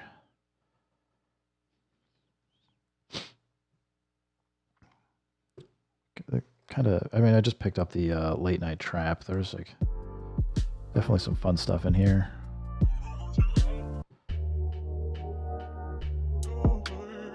That's kind of fun. Little chuggy.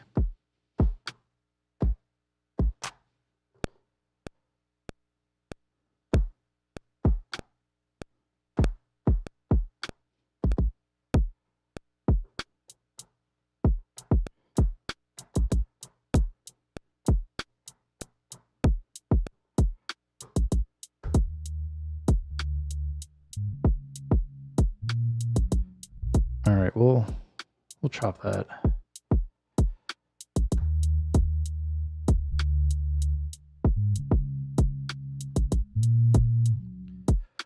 Try threshold. Why did it skip the first note? Regions?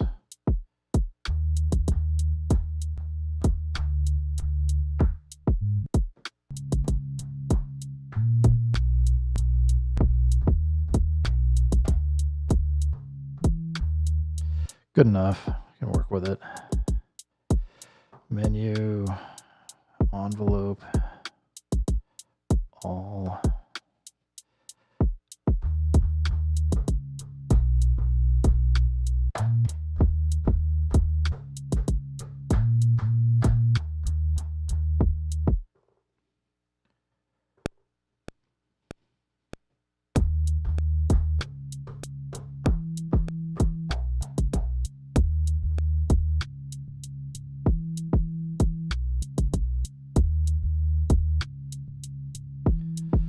See what else we got.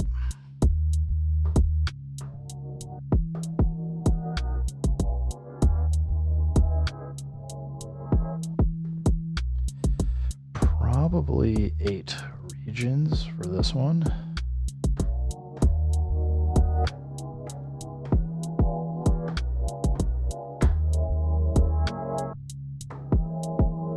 Sounds the same though. It's not that interesting. What do I want to do? We'll just convert it anyway. May end up just skipping it.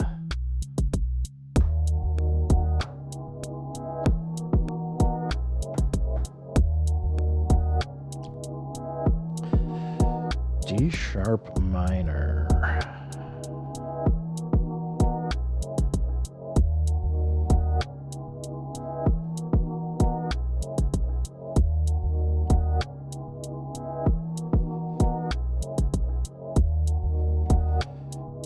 Some strings.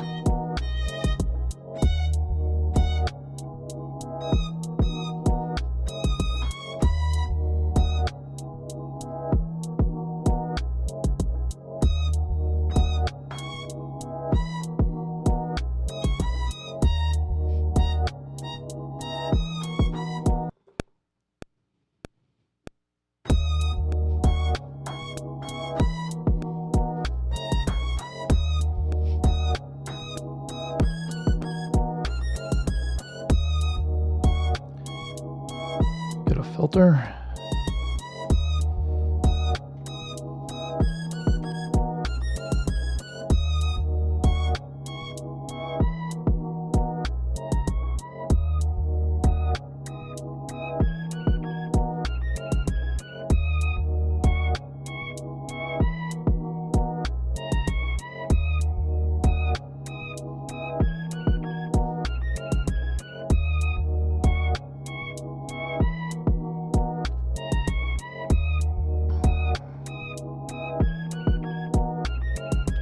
Oops.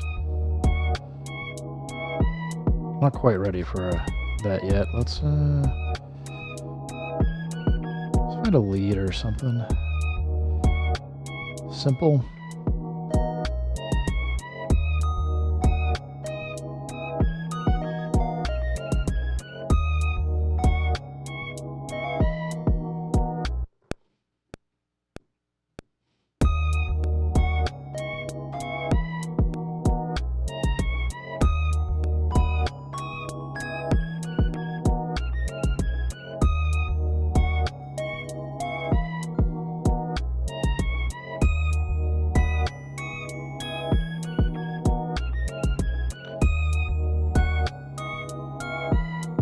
Try Flavor Pro.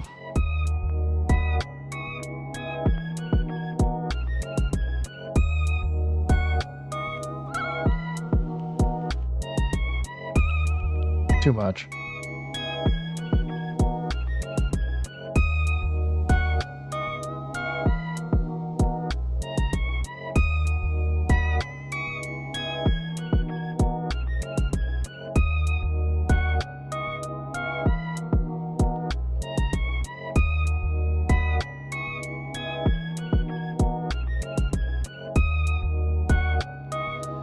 Alright, need to worry about the mix a bit. We are clipping. Let's push this down a bit.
Getting there.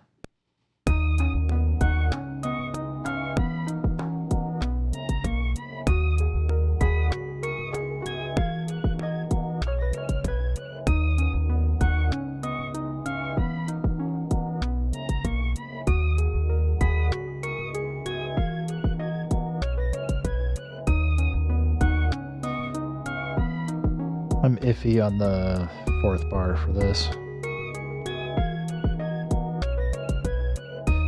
Might just be that first note needs to come down.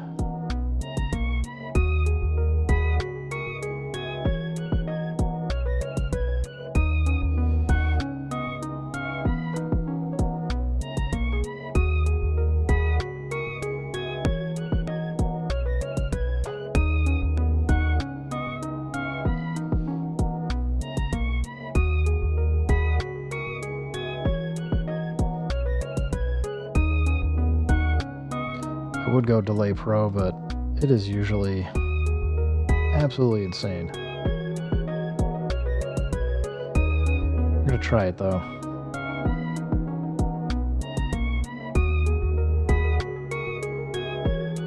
Just gonna start by knocking the feedback down on almost every Delay Pro patch.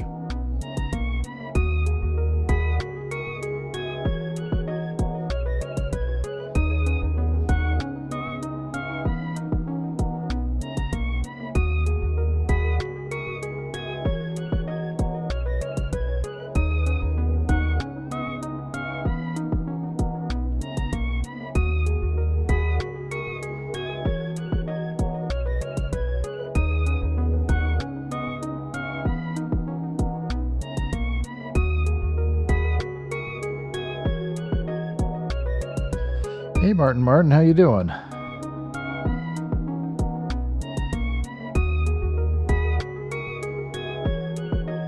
feel like I don't use Subfactory enough. I think we need to find something in here. Maybe not. I'm gonna try. Try motion.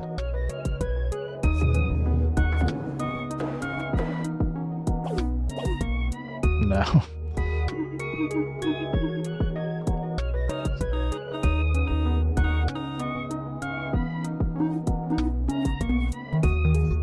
No chill.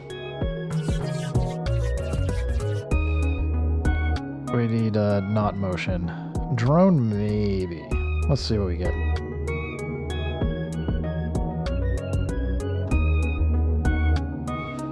Too aggro Reese is too much.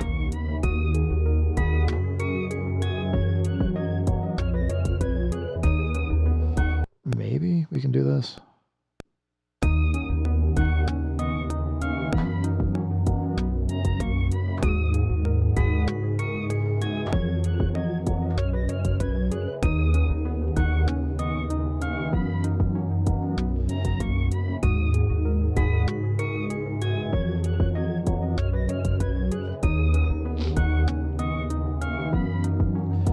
feel like I need some more drums or something.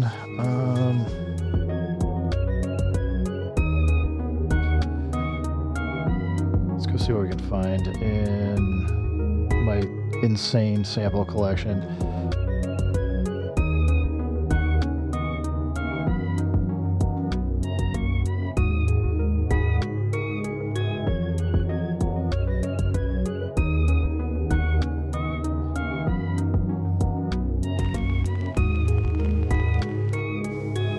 Maybe some atmosphere. Thanks, AJ. I don't know. I'm just goofing around. And I know my way around the MPC like way faster than the OP-XY and OP-1 and M8 right now. So it's just an easy get to and just jam real quick.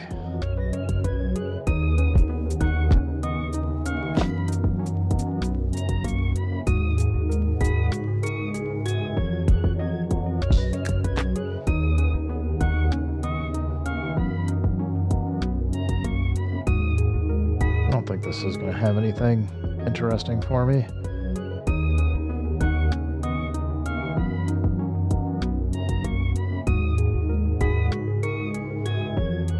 What's more what I'm looking for? I gotta get back to downloading all the computer music and future music sets. There's like some really good stuff in some of these trance samples. This will not have probably anything I want. Explosions.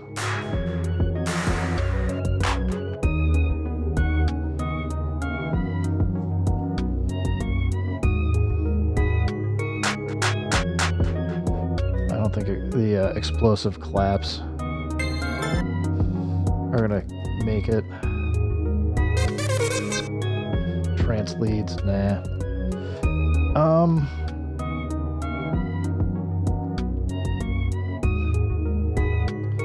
Had a vocal one-shot. I had a really good vocal one-shot for my DiBiase Session 17 flip. I recorded myself saying, so I had a microphone. I was using the SP303 radio filter and said prepare for some chops into it, and then like had like a breakdown where it like chopped the heck out of the flip, but it did not want to work. So maybe I'll take that sample and use it someplace else. It just sounded cool, but and you know what? Maybe I'm kind of done with this one for now. I can just save it, move on. And this is how I end up with hundreds of tracks that are partially done and not completed. I'm like, all right, whatever. I got out of it whatever I wanted. I can always flip it later.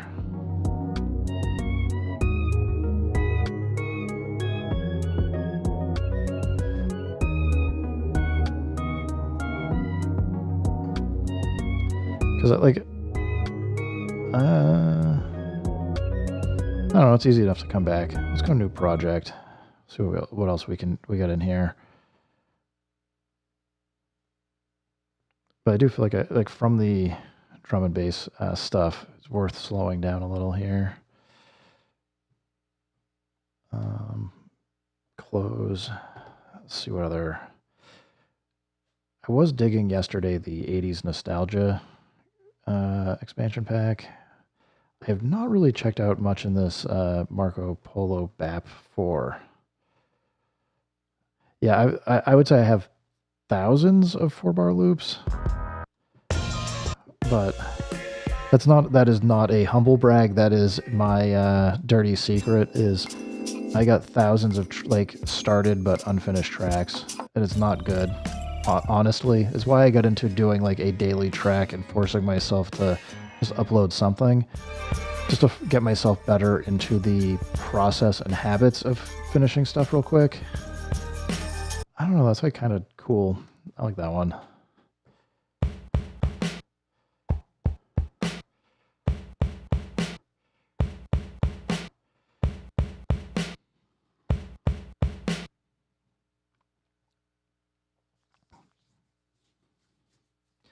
Um, for the road or full studio, yeah, I guess like so. I ended up.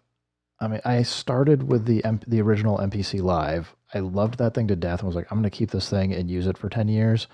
And when the X came out, and I was able to get it like on the resale market on Reverb, I got the X and was like, I love this thing even more. I'm never getting rid of it. I ended up getting the Live because at the time it was like just before like I think it was just before COVID or just after, I can't remember, but um, I was like, I want something to take with me to travel. This thing is just barely too big. It's powerful enough to take on the road with you and go do like anything you want, by and large. But it's just a bit too big to throw in a backpack and travel with. So I hear you. Like the M8. I took the M8 and the P6 with me on my last trip for work, and was able to just have like so much fun and like just get like a ton of ideas out and do stuff.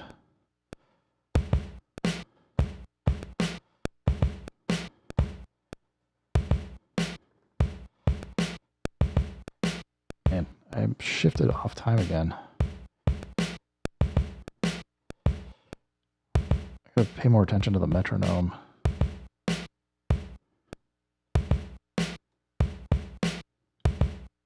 I'm going like for a rock beat. Weird. So maybe just the hat. I mean the snare.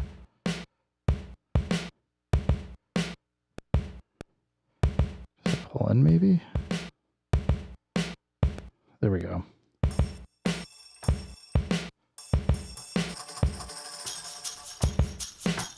Yeah, if you think the MPC Live is hard to travel with, the Push is even bigger. I don't know. Like I had the Push and I returned it within the 30-day window. It is. I think it's good for getting ideas down. It is if you want to do arrangement or anything, it is terrible for that. And that comes from somebody who's used to using the MPC Live to do arrangement and stuff in song mode in MPC firmware 2. I mean, it's the same with like older MPCs, but or it's very similar to older MPCs. But yeah, the Push 3 I liked.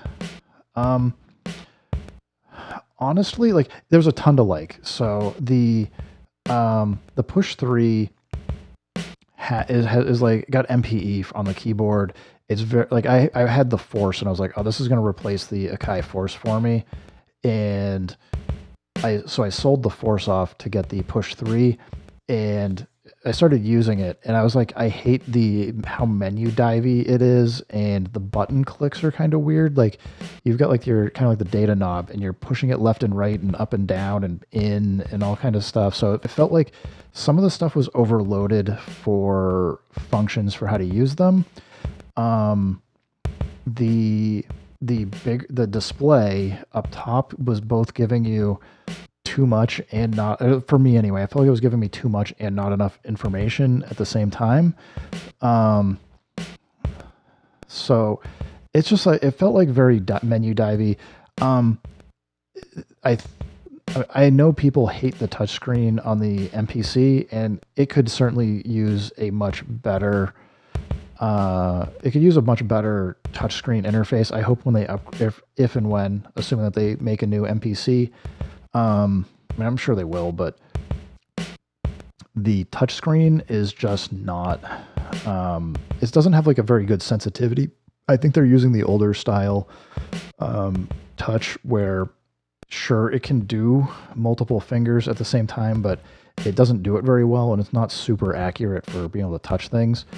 Hard to tell if it's a software problem or the hardware, but I suspect it's a hardware problem more than software. I think they've done everything they can to make the software work. That said, though, like it definitely does a good job kind of changing how it works based on like what you're doing with it. Whereas like the Push, like you'll go in and because it's like a smaller screen, right? Like it's probably like a quarter of this, but like twice as long. It's really gearing itself towards what your control knobs or what the Q links on the MPC would be doing. So like those knobs, they kind of keep changing what they're doing. The values are changing all the time.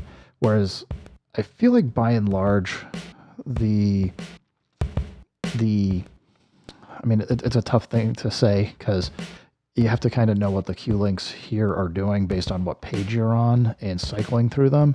The MPC X definitely does a better job having the 16 Q links, and each one's pretty well mapped per page. But I still feel like it's a bit better, and I can touch like a group. So if I'm editing something in, I don't know, we'll grab like this. Like if I wanted to go chop this, like I know it's either start, end, loop point, or like kind of view controls. And I can by and large touch on like different elements on the screen and kind of get around. Of course, it's not doing it the way I want to right now. But like right now that's telling me the cues on start link or start is how the cue links are set up. So if I cycle through, I can do start, end, loop, and these are just different values for how well they're going to change amounts of start or end for like this value. Whereas I just didn't get that feeling on the push 3, and I know I'm talking like feeling space, so I could have just been doing it wrong. Now, push with Ableton is amazing, and I did get the move. I do like the Ableton move. I think it's a pretty good simplified setup, and it does import stuff very well into Ableton. The biggest problem I have is that you end up with like depending on how you're doing it for like automation lanes and things, you'll end up with like hundreds of automation lanes, but I still think I kind of prefer, I don't know. I just didn't jive with the push 3 workflow. Also, I had been let go from work and didn't have a job for a while last year. So like getting the $2,000 back was a pretty easy, like, okay, I'm not enjoying this. I did like a few videos on it and I just silently returned it. I do kind of want to check it out again, but see what they've been doing with the firmware. But I get the Ableton move, and that's been like fine for me. So yeah, I don't know. Excuse me. I don't even know. Like this is not like that interesting of a beat.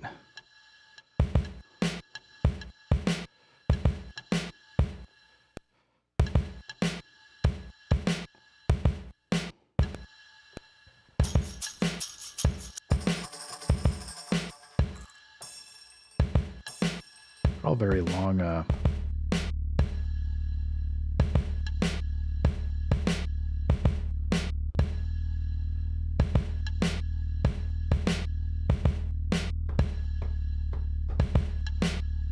right, let's chop this up.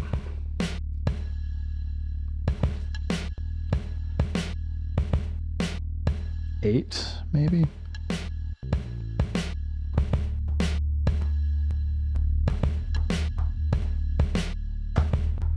All right, we'll chop it and we'll go mess with the envelopes too. I'm gonna say all.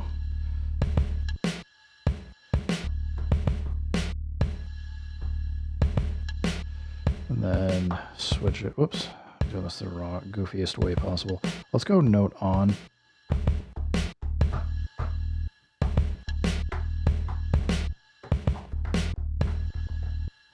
They all sound like practically like the same note.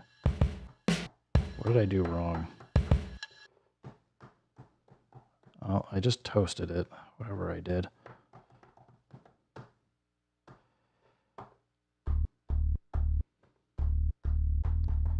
There's still some fun bugs in here.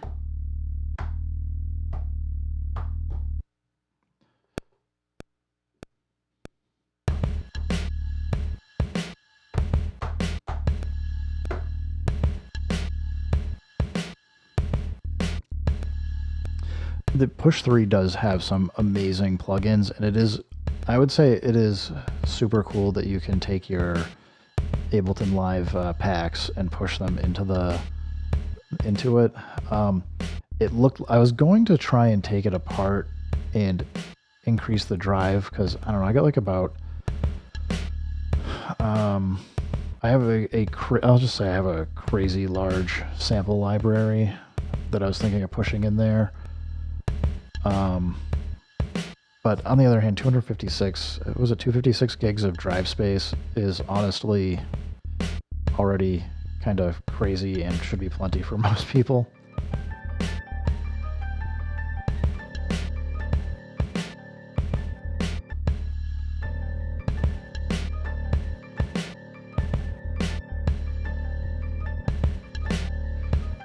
This is probably time stretched.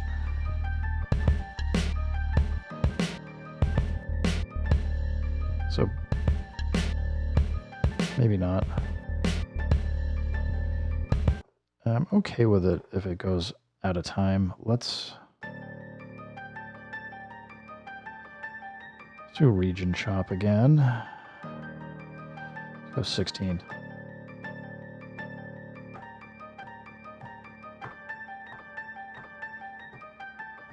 Some of them I guess will sound okay, some of them might be terrible.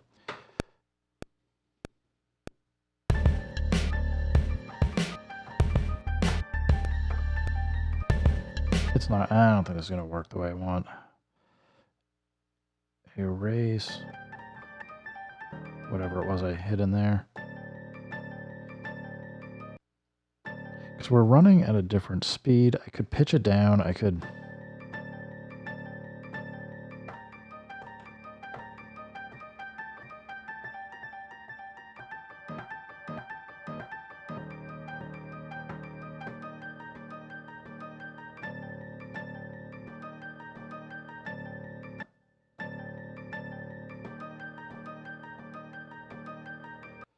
I don't want to because I'll have to repitch everything. I could just repitch it all. Whatever.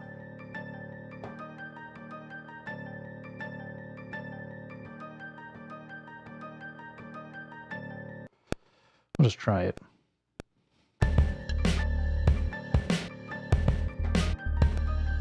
No, the timing's just not going to work out. Let's just delete the whole track. Delete. We're in... Was it? It's a D minor. We just add our own stuff in here. D minor. New track. Actually, let's go see what we got for samples. I might be able to... I should be able to find a D minor pretty easy. SSD. Samples. Try down tempo stuff so you can find F. Oh, we got D minor stuff right here.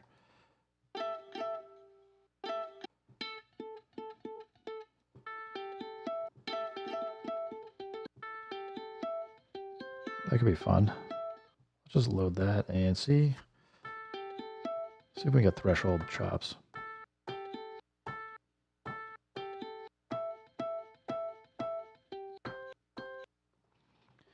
I don't mind doing like goofy chops here, so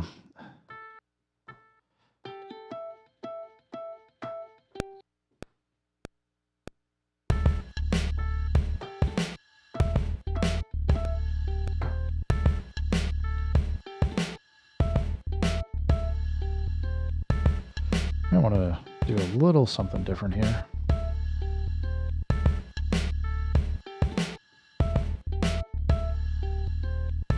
Yeah, I am not a pianist or a keyboardist, so I know enough to keep things in tune. I can read. The OPXY has been super helpful because you can use the brain if you program it to give yourself a cheat sheet of what notes are available to play. But like once I see it, I'm like, oh, okay, I know what the scale is. I can kind of play in it. But my daughter, on the other hand, is very, very good at playing piano, but I've tried showing her how to do like chopping and stuff, and she's like, I don't get what you're doing. And so I don't know, takes all kinds.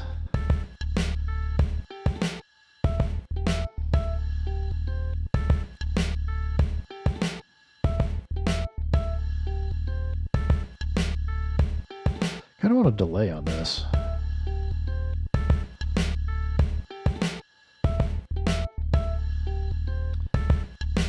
Yeah, like I know, like I can look at the keyboard, like I could look at this and be like, okay, I know this is C, and I can figure out D, E, F, G, A, B, C through this, and like, you know, sharps or flats and things.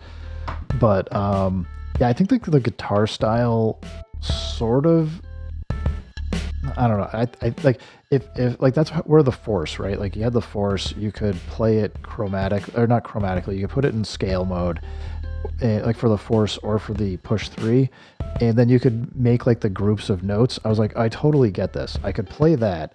So, and I know that's more of in like a sense like kind of a guitar style, but like for me to sit down and play guitar, I'm like, I don't know what's going on here. Let's see if we get a fun delay pro effect without going mega feedback.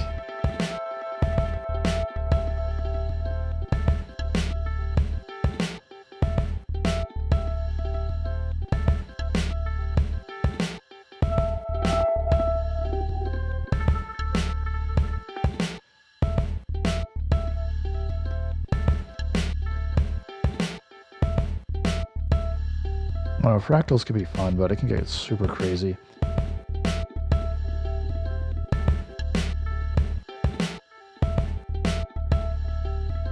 Maybe right around there. What else do we have in this folder? Cabasa is kind of nice.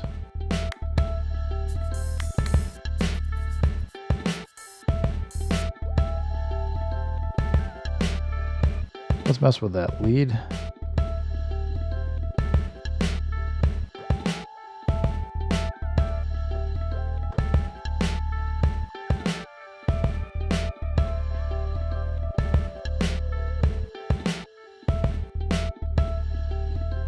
Do another region chop.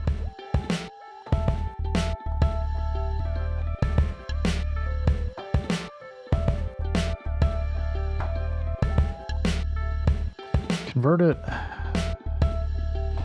Go note on. This is gonna probably want a little release.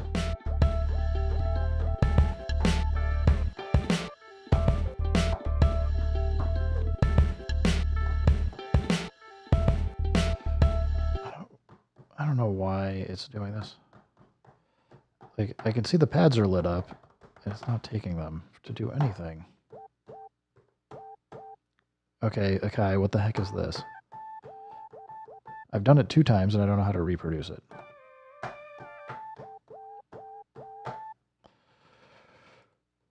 That definitely needs... Well, limiter might be good.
I don't know where I'm going, man. I just usually am like, what do I think would sound cool?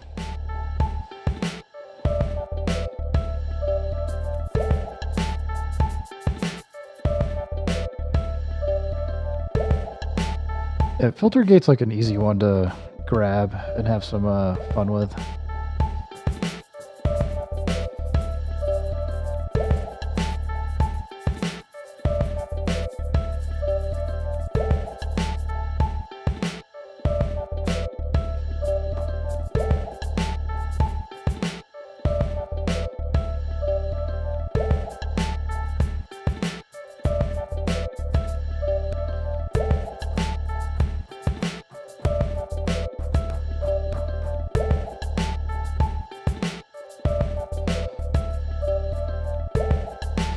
feel like it's right. A little, maybe it's a little much.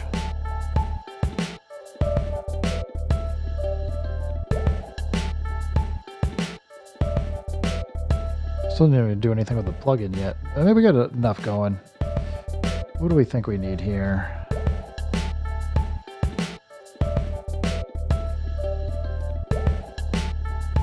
Let's go fabric. See if we find anything fun. Electric piano.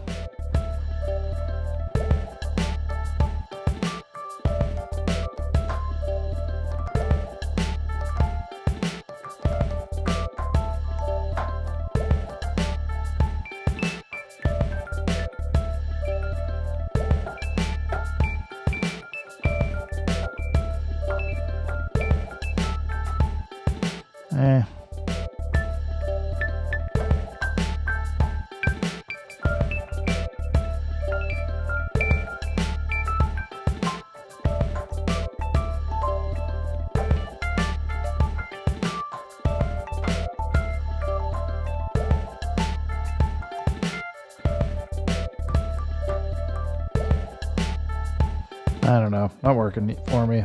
Actually, let's go OPXY. Let me get some. Oh, mini D. We would. We would. Maybe we will after.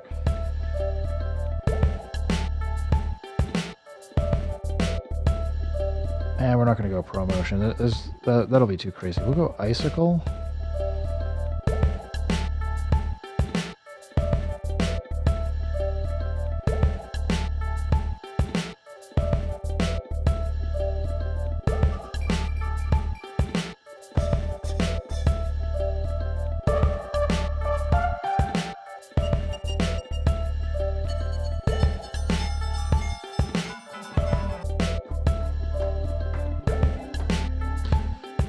Not feeling it. I don't know what I'm looking for.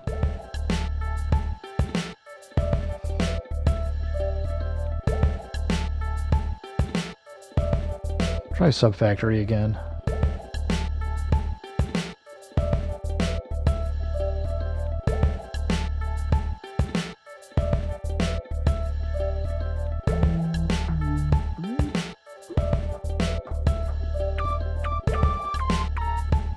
Too much.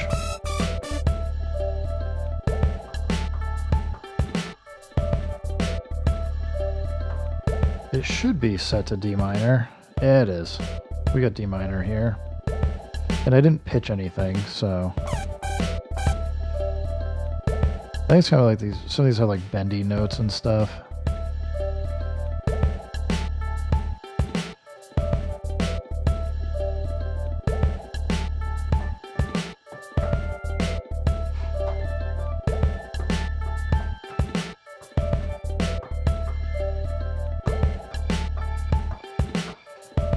The sample's A minor.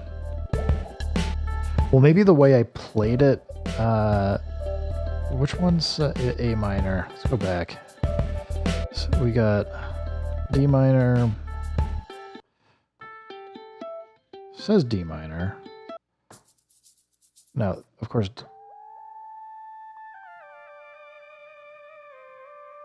I don't think I pitched it, did I?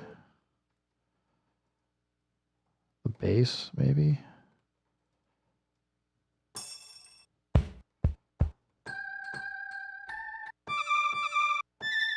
I mean, I know that these sometimes aren't correct. That one we didn't use, so it doesn't really matter.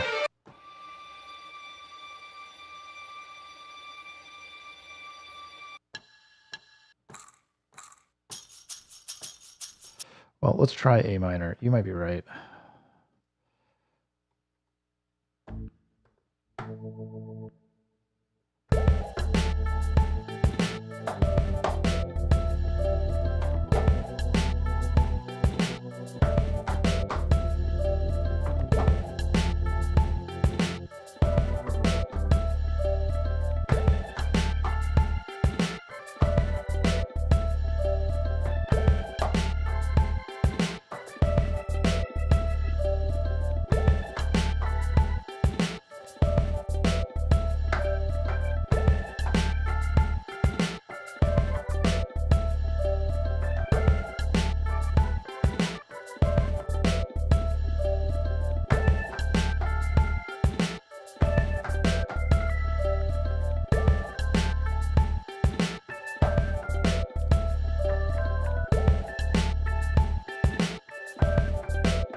I mean, it sounds fine in A minor, so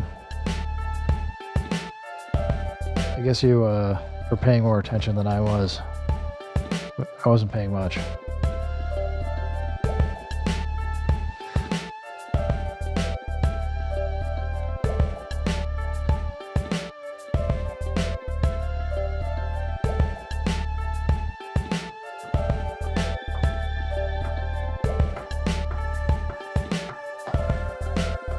It could be, I know, but I think you're right. Like, just because they flagged it as D minor doesn't mean that they either didn't change where it started, or I might have just played it weird.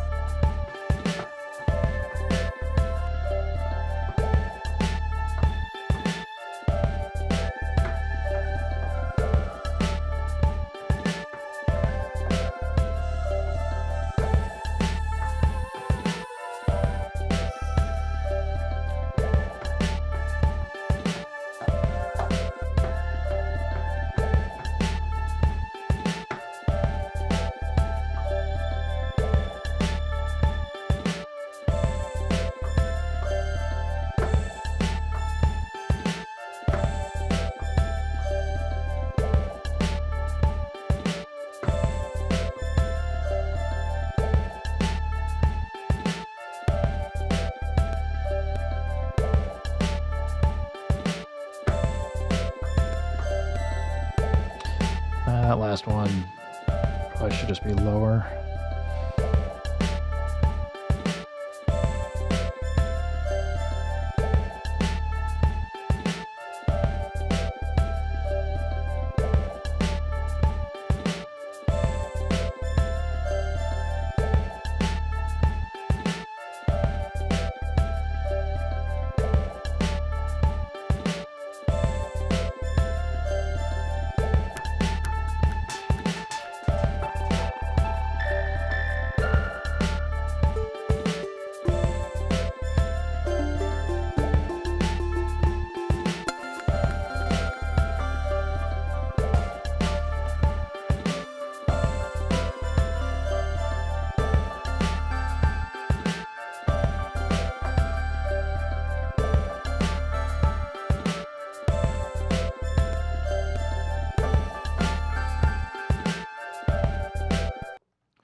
Again.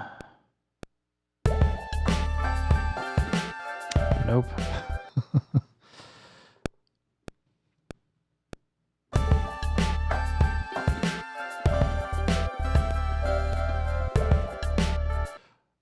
Maybe I only want to do that on the first and third bar. I don't know.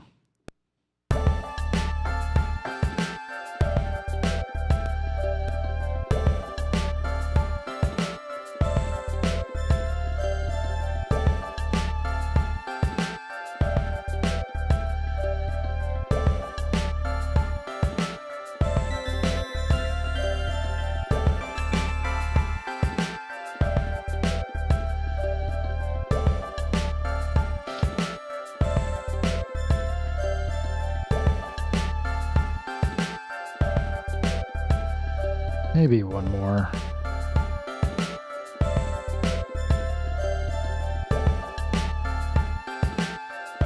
I still feel like I want a weird, like, pad or something.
right, I think I got one more in me.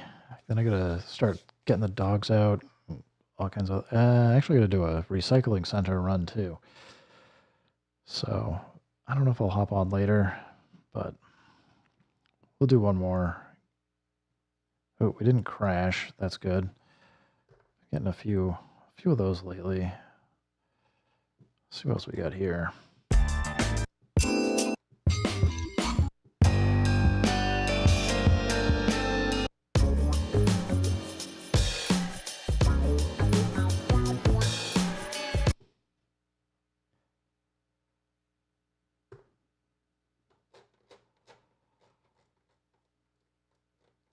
Let's crank it up.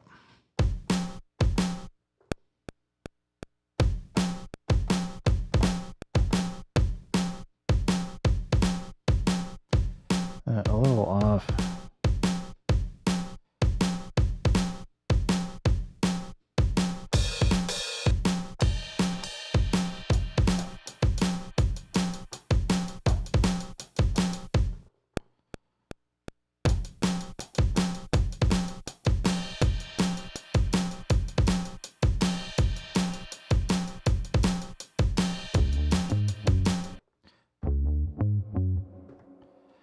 Kind of dig that. Threshold, please. Almost.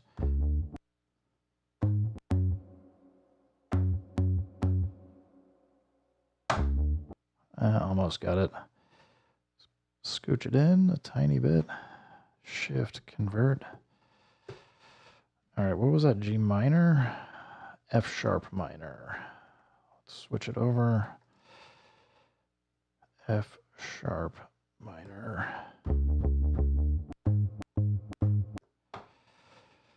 Envelope magic. Here we come.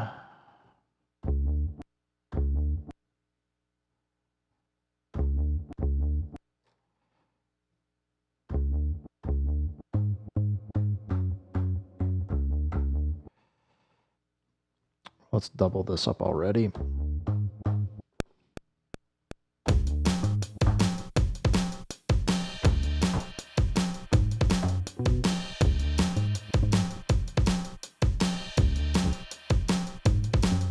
Let's get rid of that flub note.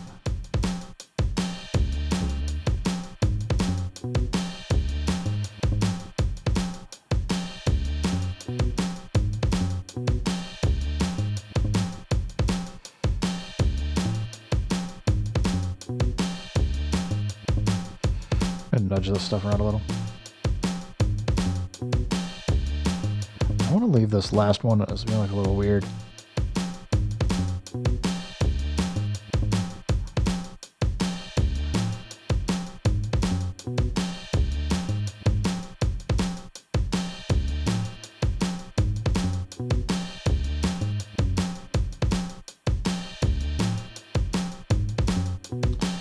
Should I nudge it the other way maybe?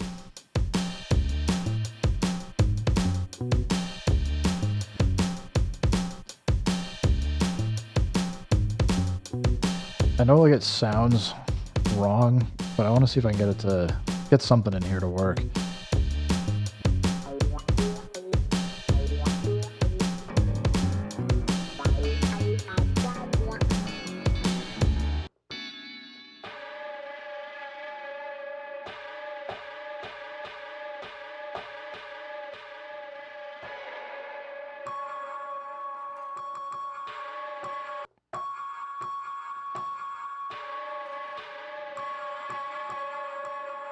Hey, take it easy, Remy. Have a good one, and hope to see you around. Keep making music, man.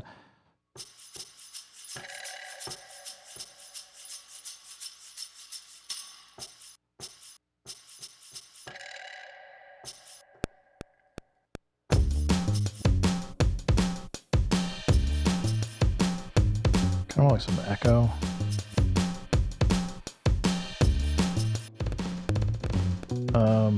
That is not good. So, because, let me just explode this. Doop-a-doo. Sure, you can stop playback while we...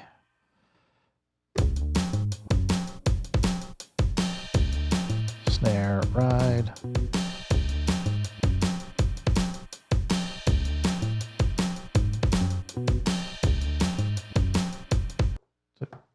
Did we not?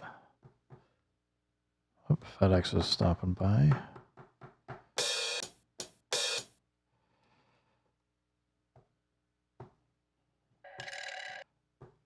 Oh, it's this. Did I lose it? I think we did. All right, well, what I'm going to do is just erase that track, since we have everything else. We can unmute it now.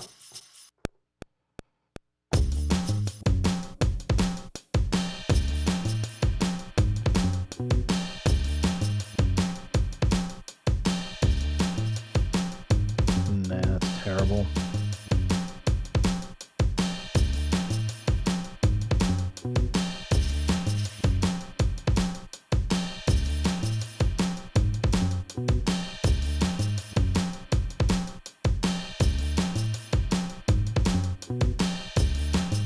That's not doing anything that I care about. Let's try diff delay.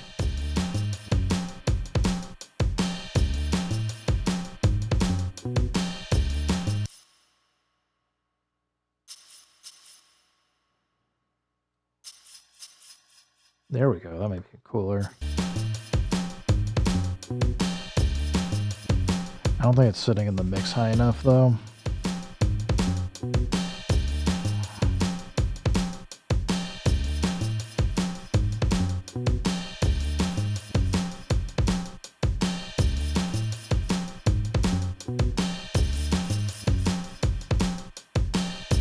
Might be a bit much, but so we got mild. It's kind of cool.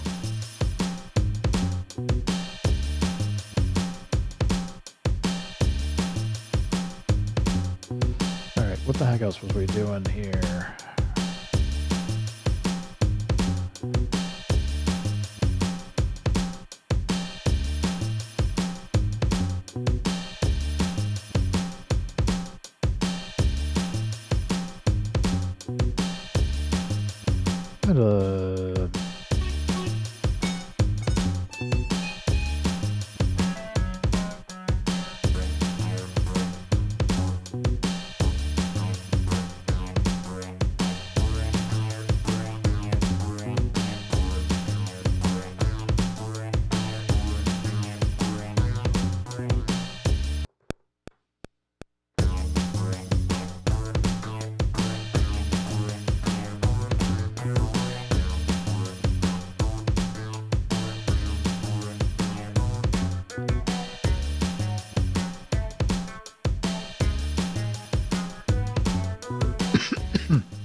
Oh, don't want a drum track.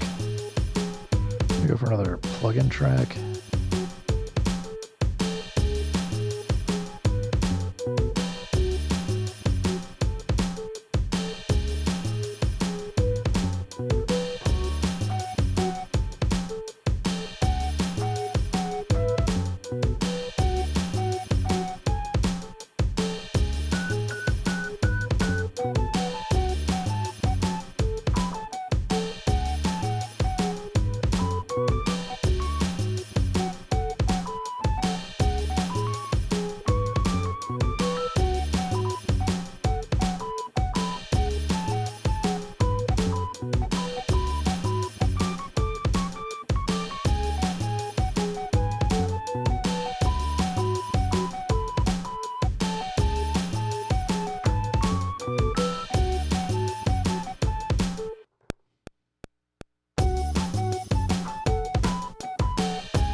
Oh, it's too high.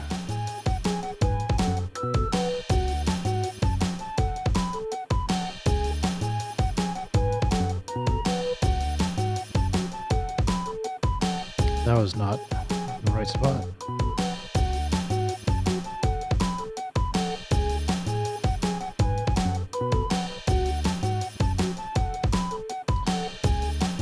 I want to make this super. distorted. Let's go try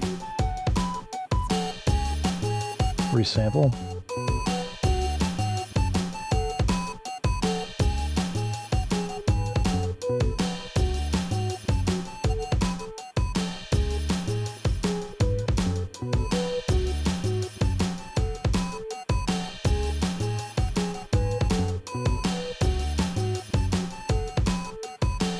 So good old flavor.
Well, I think I either I'm gonna take a little bit of time to take the dogs out.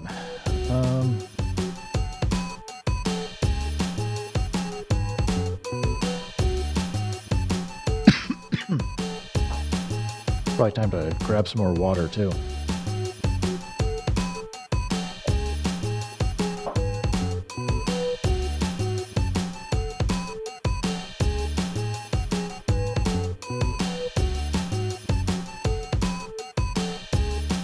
Well, let's duplicate. Copy the sequence over.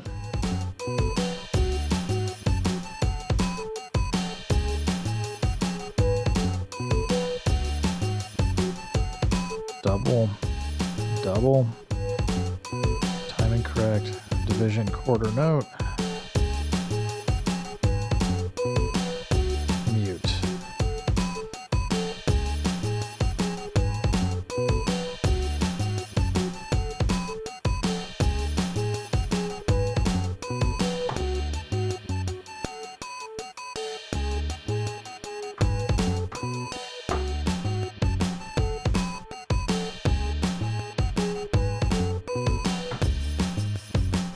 Probably not the right thing to mute out.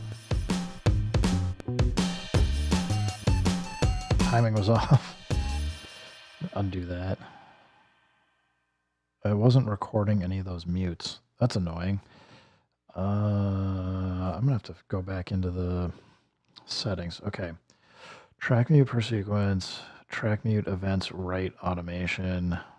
Do we actually, is this, I forget. I think this is where we have to turn this on now. That was a change from before.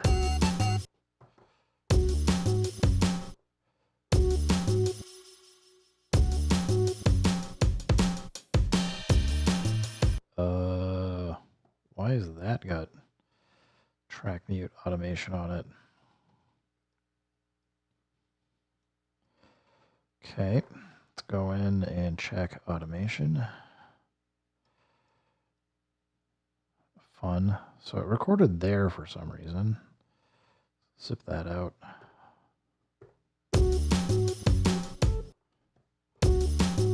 Now we've got, all right. We recorded it in here as well. Track mute. Delete. All right. Let us.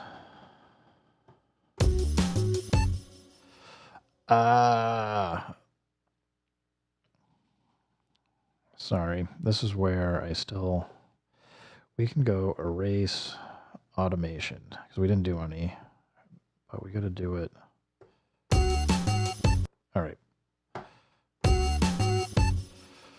my God.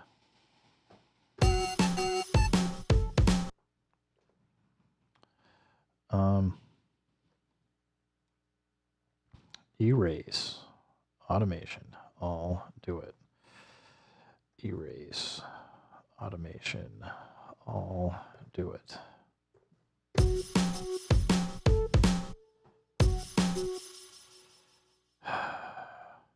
All right. Well.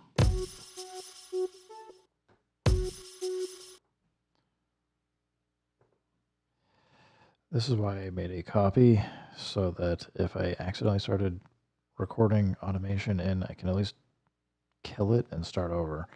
I guess we're going to go through the first one. We'll just go through all these.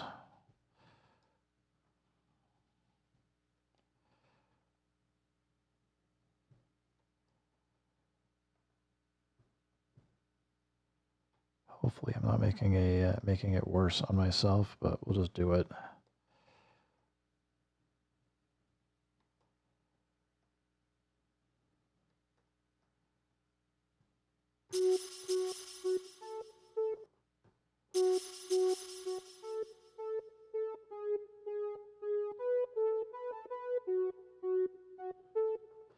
Why do you think if I use the SP404 Mark II with Koala? I got to go back and try it again. There's been a few things that... All right, it's clearly decided to record some of this automation into the lanes. Well, I wanted to write some automation, and I think I accidentally wrote some. I've not seen the holders. I don't have an iPad mini anymore either, so I'd have to go check that out. All right, we're going to go back to sequence 1. Let's go copy this over. Oh, it's recording the key presses as automation. So you didn't used to do this in 2. Like, this was something that I had like a much better understanding of before they moved it into some of this read-write stuff. All right, let's go. I'm just going to copy this again as I try and get my head straight around this. Go double, mute. I didn't get rid of the iPad mini. My wife took it over from me. So I have a larger iPad now. I got the iPad 13-inch one. I need to have it on per sequence for mutes. Track mutes per sequence is on. Track mute events write automation, which is what I was expecting. Like, I would just do mutes and record it. But I kind of remember the last time I was messing with this in firmware 3, you have to switch it to write, I thought. But let's just try. I don't want that. Okay, we'll start there. Because what I was just going to do is like record out like a quick sequence, but let's see.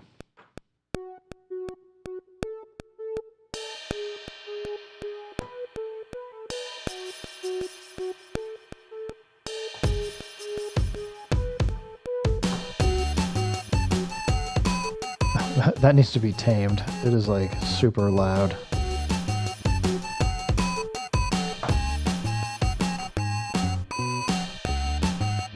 Yeah, so it's not recording it now, right? It's not. Which is like, it's all right, but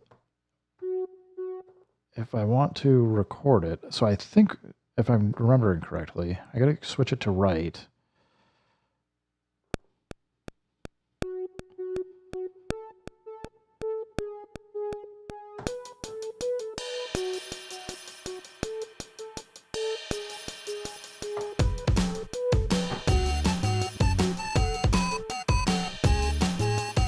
Now,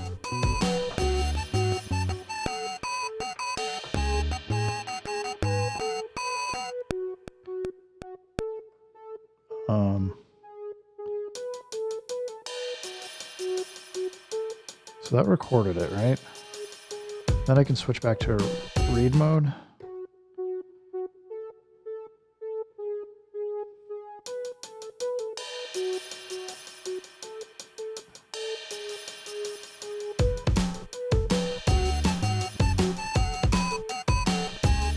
So that's what I was trying to do. That's working the way I expected.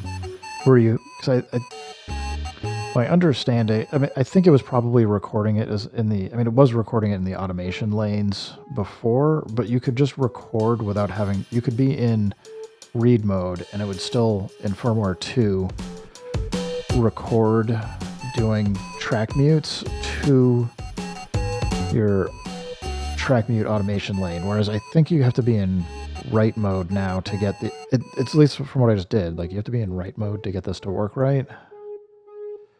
So it seems like I got it to work the way I expected. I just needed to back into it correctly.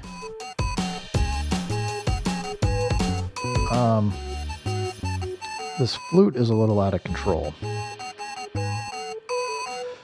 Yes, it's where I keep finding I'm getting myself in trouble is the subtle things they've changed.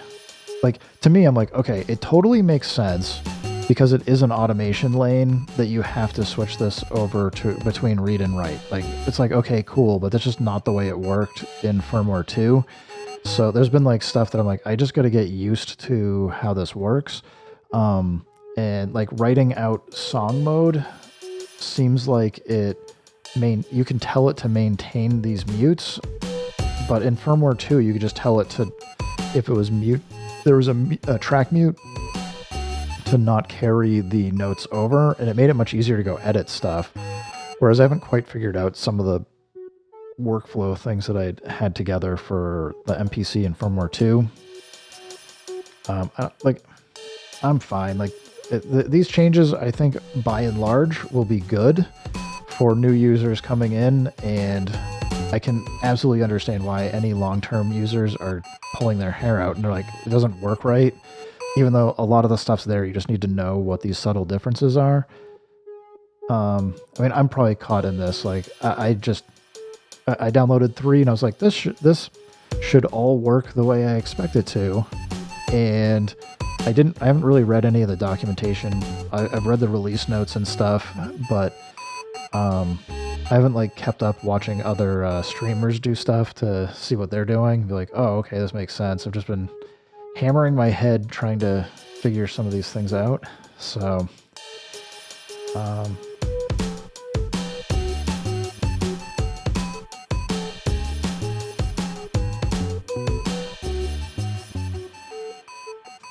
I suspect you don't, it's like I got all these goofy habits from running in firmware 2, so I suspect you're right that you don't need to hit overdub or record to record those automations. That's just like my habit for doing it that I probably need to break. So yeah.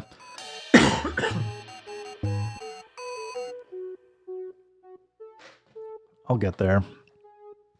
Probably why I should start doing like a track a day and just force myself back into learning firmware 3 and getting more comfortable with it. Because I hardly even touch the arranger. Like, I mean, I know it's here, but I haven't like really messed with it much. And I suspect there's like some cool, I get what it's doing. I mean, I use the force, but for me, I'm just always in that like, okay, I've got like this workflow from firmware 2 that was super fast. Like I could sit down and make a track in like 5 or 10 minutes. Now I'm like, I feel like I'm banging my head against the wall because I'm not practicing enough and taking notes on what I'm doing and all that to try and get fast with it. So I don't know. I feel like I just gotta spend more time with it. Yeah, like, I actually dug the arranger more or less for the force, and I know like it looks very similar for me to like work here or go over here and kind of look at it. But I think the force still had some better mechanisms for taking like chunks of clips and all that fun stuff. I don't know when NAMM is. I don't. Akai hasn't, I don't think, gone to NAMM for quite some time either. Let's see. NAMM 2025. It says January 23rd. That can't. 23rd to the 25th. 21st to the 25th. The Anaheim Convention Center.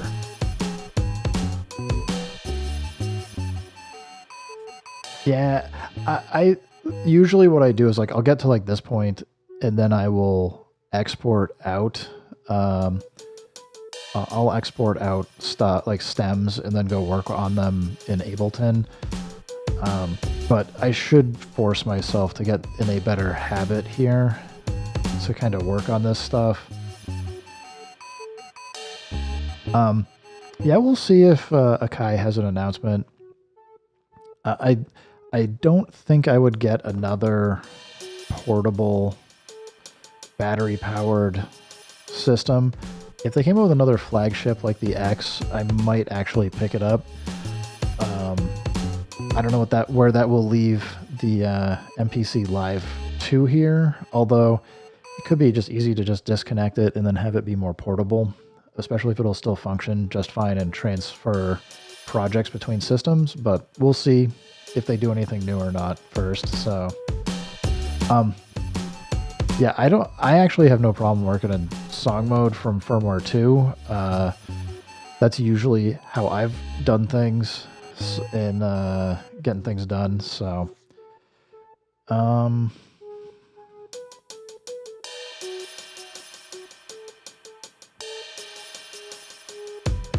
yeah, I hear you. I got like a lot of portable here now though. So I really do have to say I miss the 16 Q links, but I don't know. We'll see.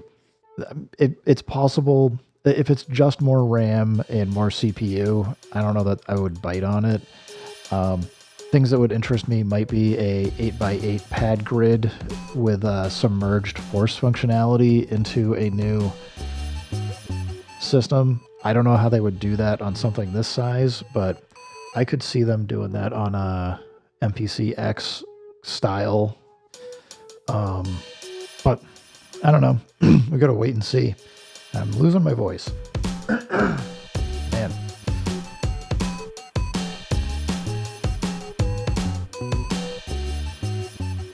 Yeah. There's plenty of nice stuff on especially some of the paid plugins that are nice. But yeah, I hear you. It would be nice if they had a few other things to get in here and get a bit more advanced stuff going. That's why I did end up picking up the Waldorf Iridium. That thing's just bananas, and it pairs really well with the MPC. But I packed it up because I needed more desk space to be able to set up the camera and things. But it might come back out along with the Access Virus again if I decide to really make room.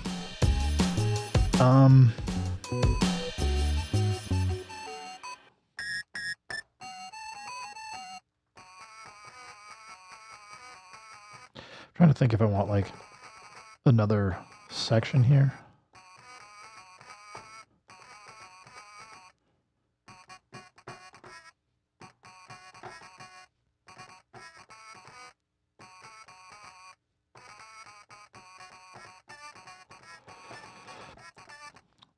Yeah, I think they don't want the problem that like Reason and like some other I mean, VSTs are terrible as a platform. I think it's why Reason moved. I mean, they initially moved away from letting folks use VSTs in their platform and made it that they have to use like their own interfaces and API calls and stuff to be able to get into like the older versions of Reason. Is it allows them to do a lot more management and like kill things that are like kill plugins or restart them if they're going misbehaving.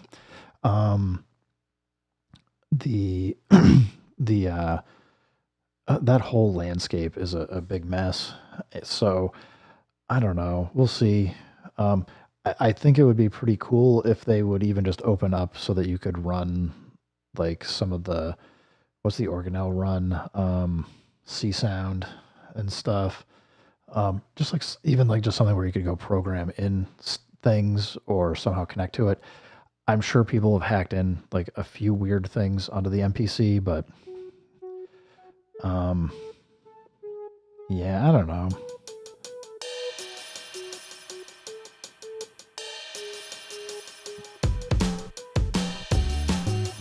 I wonder if like I should just keep that muted.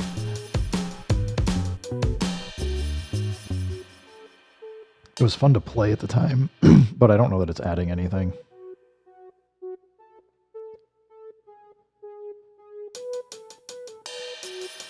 Need like a 16 track something in here.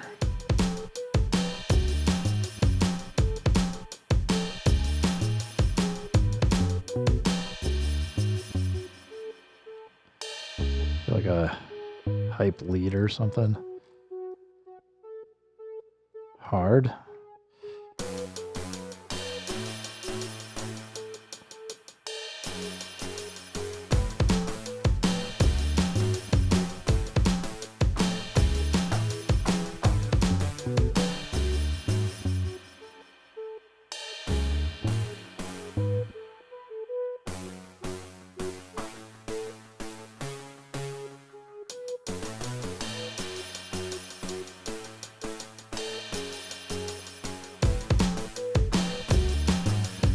Yeah, I mean, I could still see using the this MPC. Like if a guy didn't was like we're just going back to making controllers and no more standalone stuff. I'd probably just keep this for forever. Maybe I don't know that there's much that would replace it, except for Akai doing something else. But we'll see what they do.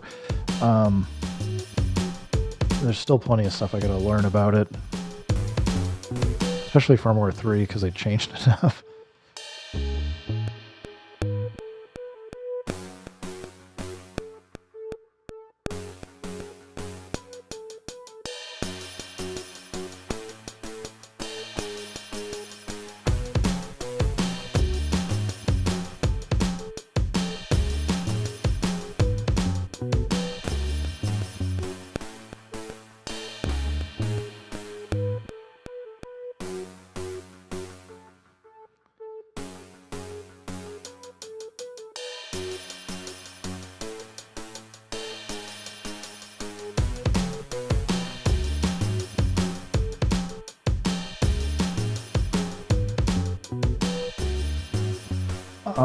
That would be the time stretch would, like a real-time time stretch that gets you closer to like an Ableton Live sound for what they're using or other stuff. Yeah, like it doesn't need to be an exact match, but like that would be where I'd be like, okay, I actually won't need something with a higher CPU. I'm happy to have stem separation, even though it's not that great. I think it's a nice option to have on the MPC, even though it's like really slow and stuff. So like for that being faster, I don't know that I would care that much. I think they could really, the problem is most of the things I'm looking for could be done on the existing box, like a much more complicated arpeggiator, a better reverb would go a long way. Like I don't even need like I don't need the MPC to have the best of anything, but I think is a nice sketch pad where you can just go put something out, and then if you want to replace it with an external synth later, like super handy to be able to do that. The looper, I'd like clips to come back so that you could record into the looper, dump it seamlessly into a clip launcher, so you could just record a loop and just shoot it over to a clip where it would basically clear your looper buffer and then start playing from the clip, so you can just keep recording stuff. Would be awesome. But I don't know, like it's a pretty, I know people like to complain about it, but it's like a pretty solid setup, honestly. Looks like some of those were, that last one was at a time, maybe.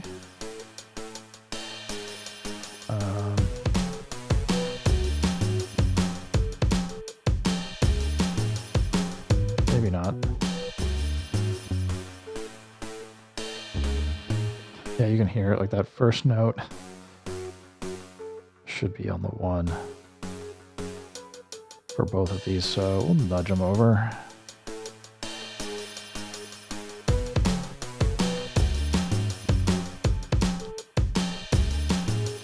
Yeah, I hear you.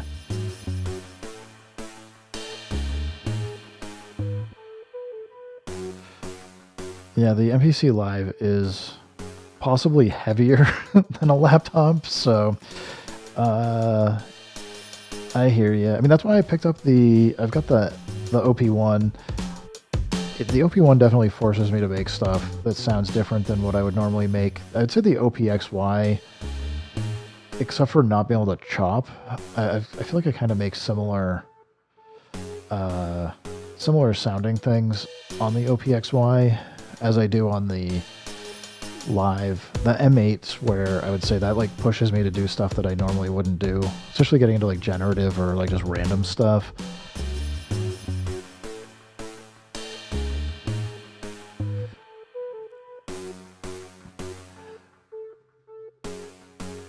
Where are we going with this? I feel like I need more, like another drum track or something to kind of drop some other stuff in here.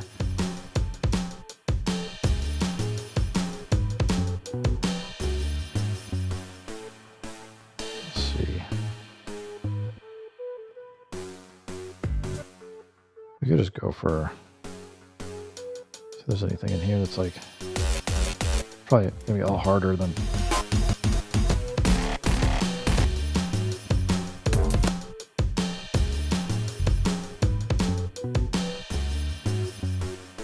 Yeah, you gotta want that workflow for sure.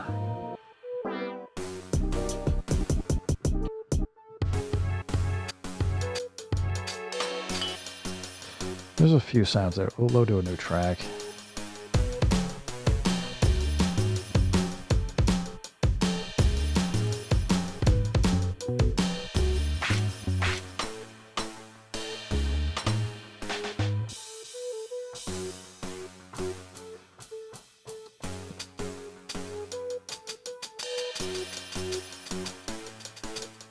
Hey man, what's up? You get any more tracks completed out there?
I feel like there's a few notes in there that are a little wonky.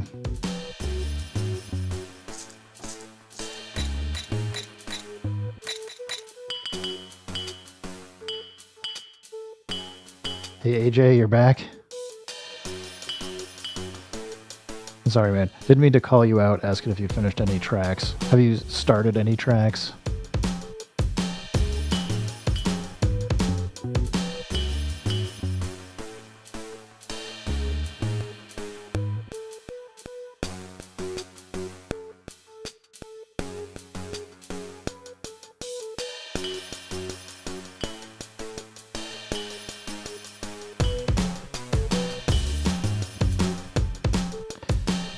This one's gotta be nudged in. I don't know if they'll bring back clips. I hope they do. It's goofing around working music. Come on, man. you picked some great samples for some of the stuff you showed me, so I believe in you. I make terrible choices for samples all the time, so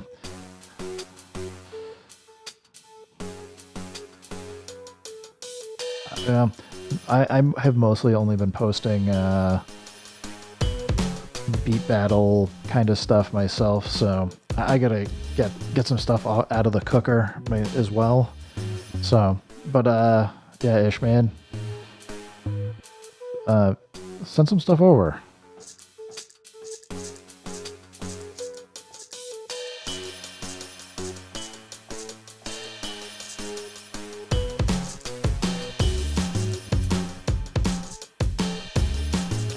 I don't have like any magic touch. Honestly, the only thing that I do possibly differently is I'm totally okay with messing up and making mistakes and realizing some of them are cool and just being like, okay, whatever, I'll just go with it. So as long as you're cool with that, you just gotta know, like, as the artist, what you want to keep.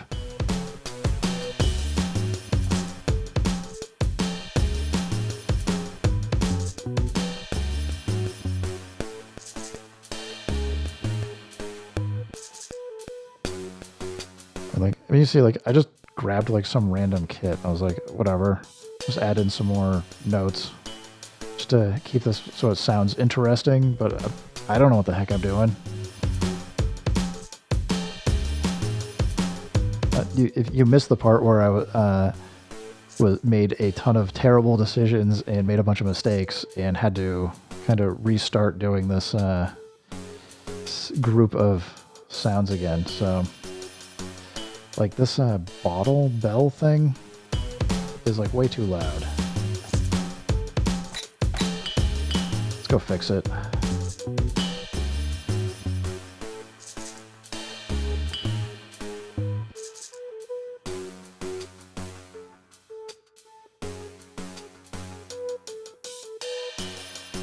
I mean, the fear of failure is absolutely real. And I would say,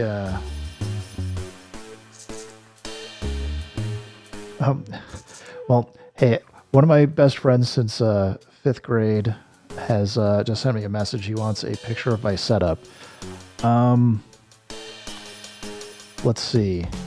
It's a hot mess right now, but if you're still watching, I will... What's the easiest way to do this? Is it pick up my computer and move it back?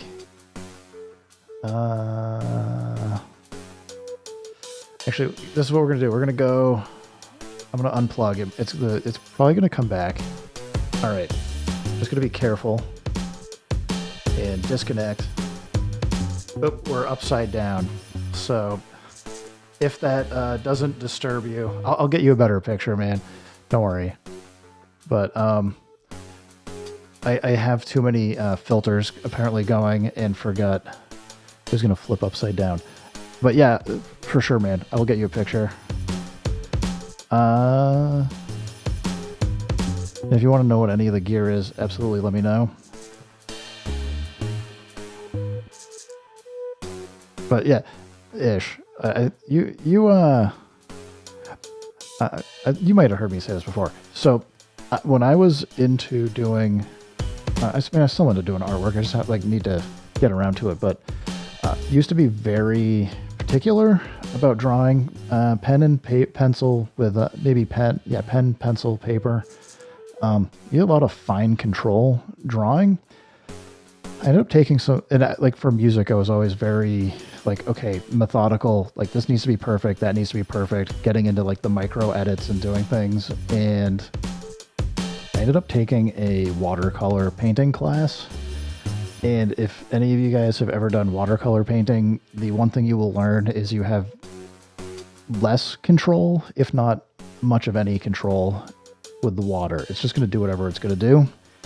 And it really forced me to rethink how I would go about doing artwork for that class if I wanted to get a decent grade. So, Anyway, like, yeah, if you take it watercolor painting as pure self-torture, then you're probably also going to say making mistakes, making music and whatever is going to be pure self-torture as well.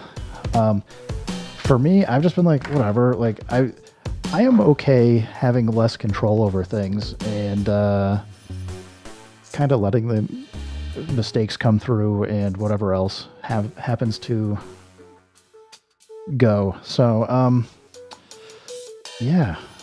I don't know. Do we double this up and like this is actually something where I think it's close enough I could take this into an arranger and work on, but my computer's definitely not ready for that. Oh yeah, everything has to be perfect. It will be your own personal downfall. I used to work with somebody I'm still friends with that when we worked at a job together, our boss told him he was a 100%er and he took it as a compliment, and it was not meant as a compliment. It was meant as a, you take forever to get anything done. And yeah, he's still a 100%er and I'm gonna love him for it, but I'd say I feel like I'm more in the 40 to 50%er for a lot of stuff. It's like, just get it good enough. 80% sometimes good, but it takes forever to get to 100.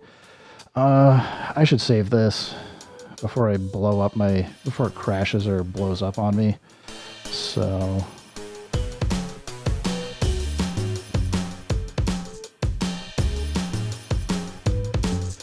let's see, new folder. I'll just call it Let's Go. It doesn't matter.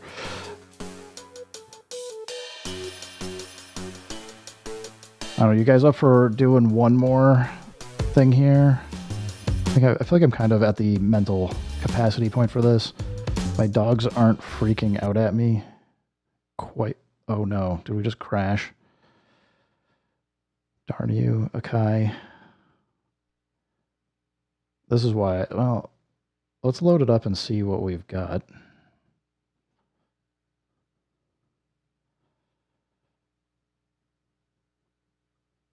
Did Akai kill me here?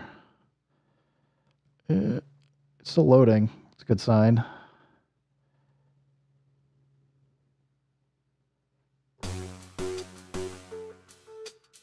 Sounds good. It sounds good. It is good, right?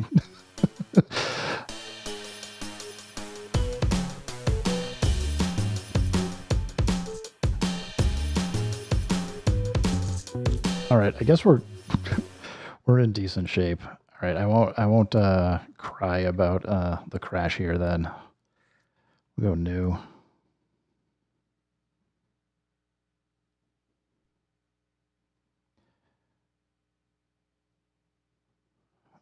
I gotta figure out why this thing.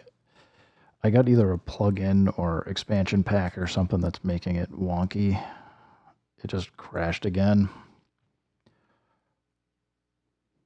Yeah, it doesn't do this to me usually when I'm just playing something. So, like if I'm doing like, I don't know, I seem to attract all the crashes on screen while I'm streaming. Let's go chill out again. I can only handle doing so much drum and bass at a time. I don't know, I kind of dig that. Let's go for it. This is rock and roll. Yeah, I don't think people are ready for much of anything most of the time.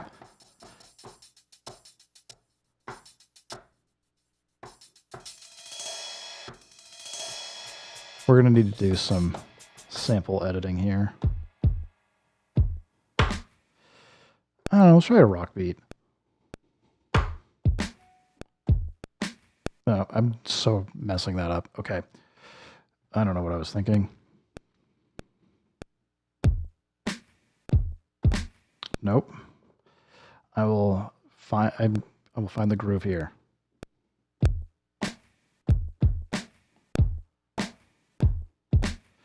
We'll mix it up. We'll go half rock, half hip hop kind of beat here.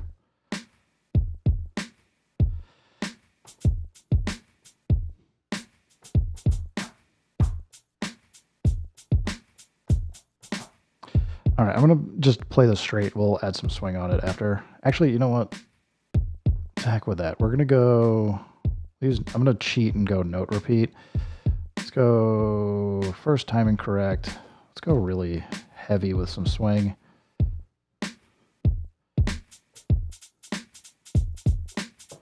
I'm just cheating, guys.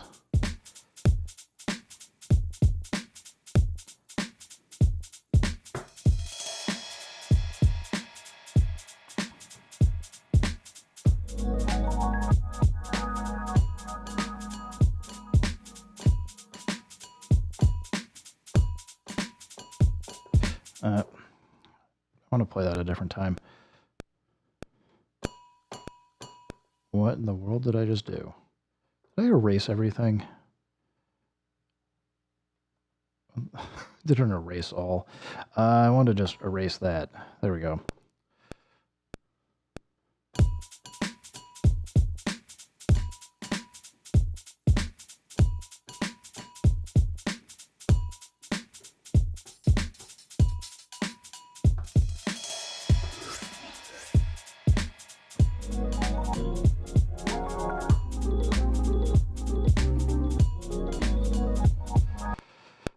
See what we can do.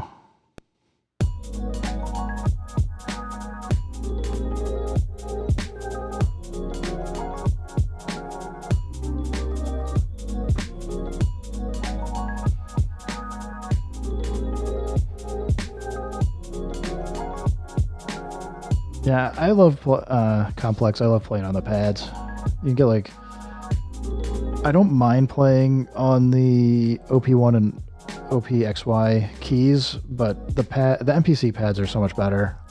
I don't mind the SP404 Mark II pads too much either, but all right, we're in C minor. I'm gonna believe it. We need some kind of bass going here. Let's try mini.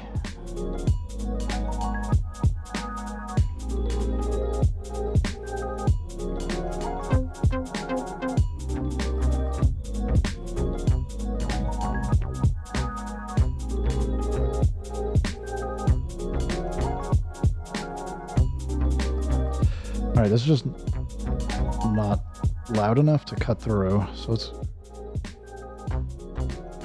There we go. Be a little bit higher.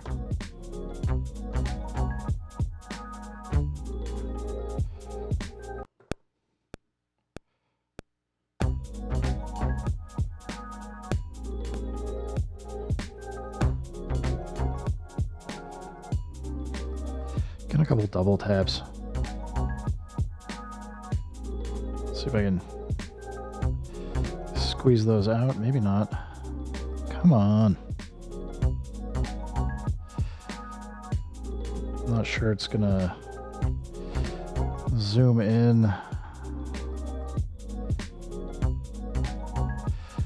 We need some magic endpoint fixes.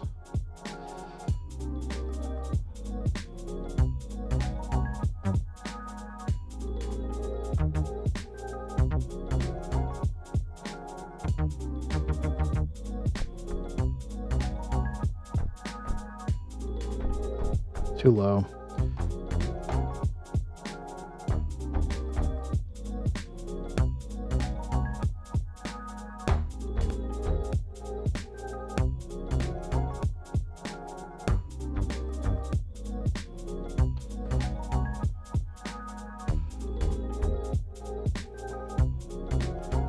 Oh, how do you like the Melodics app? Is it work? I mean, you've been using it for 12 months. How's it working for you?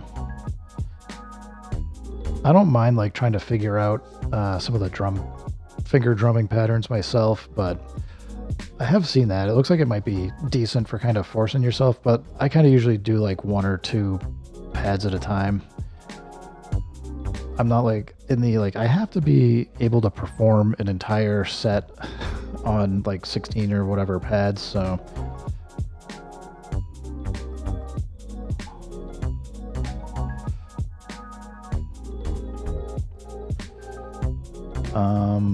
where are we going? Let's try Jura. Occasionally the chord presets will work.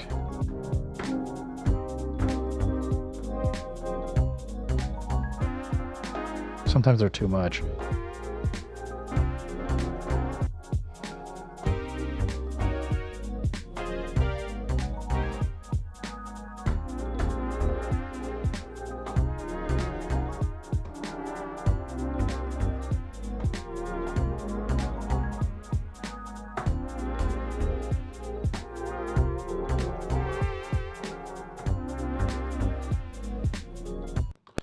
I'll try.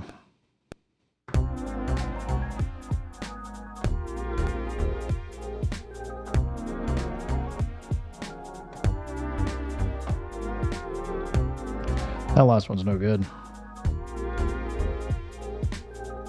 Say goodbye. Oh, thank you. I have a partially gentrified beat. Or are you saying that? Yes, it's half rock and half hip hop.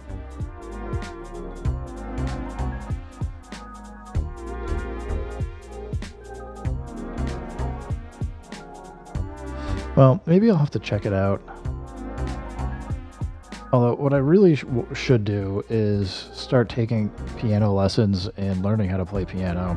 I feel like I should just do it, but then my daughter will be competing with me. She has to compete with me on anything she can, so it would probably become a little silly. I don't know if I'm okay with this or not. We'll just call it chords. And well, this is like our bass.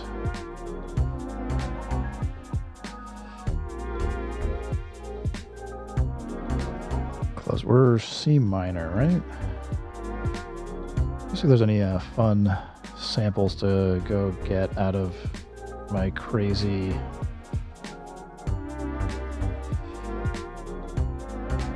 Yeah, what I need to do first probably is force myself to use firmware 3 and really dig down into it. There's a lot of things that it does quite well that I keep forgetting to go back to. So C minor, I don't know. We don't even have. Yeah, these are. I'm not going to do Vox loops here. C minor. That's gonna.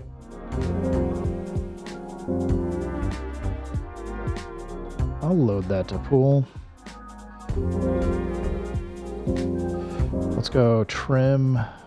Come on, threshold. Don't fail me. It's failing me. Regions 8 or 16.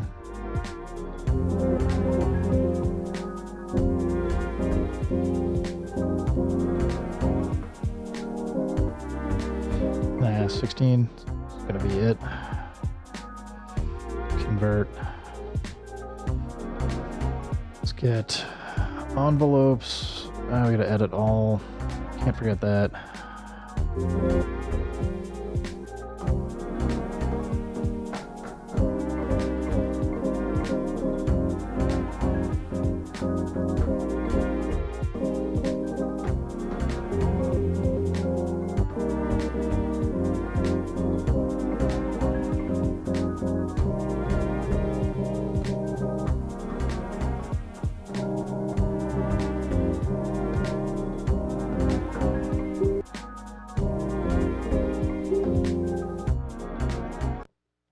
Trying to find where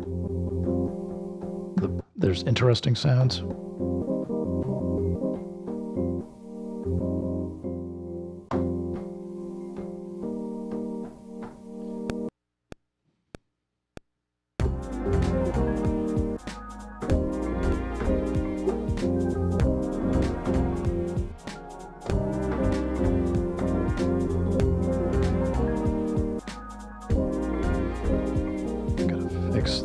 this.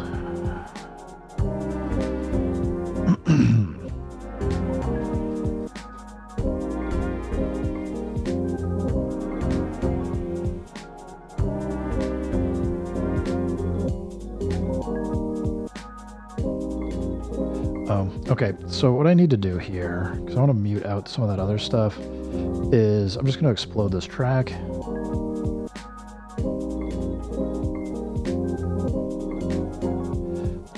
Colonel, you're probably right. They're probably not.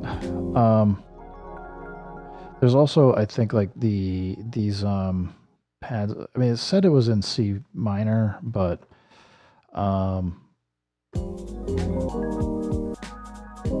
it's possible it's not, or I just played it wrong. It is entirely possible. Okay, back here we are. I wanted to mute the mute group. Let's rename it. That's like no, wrong mute group. That's like hats, which is cool and all, but mute group 2. So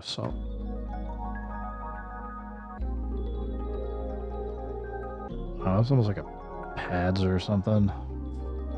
Probably like chords, but whatever. We're gonna leave it. So I want to mute that.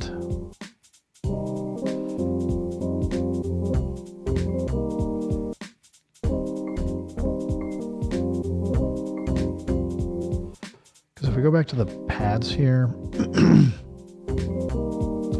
they're muted, and I was curious if they posted any. So that's, of course, A flat minor, B flats. Okay, so it's, I don't know. They're messing with us here. They're messing with me. Because you're right, the bass sounds like it is in better tune, I think, with the C minor loop for the keys that I just put in here.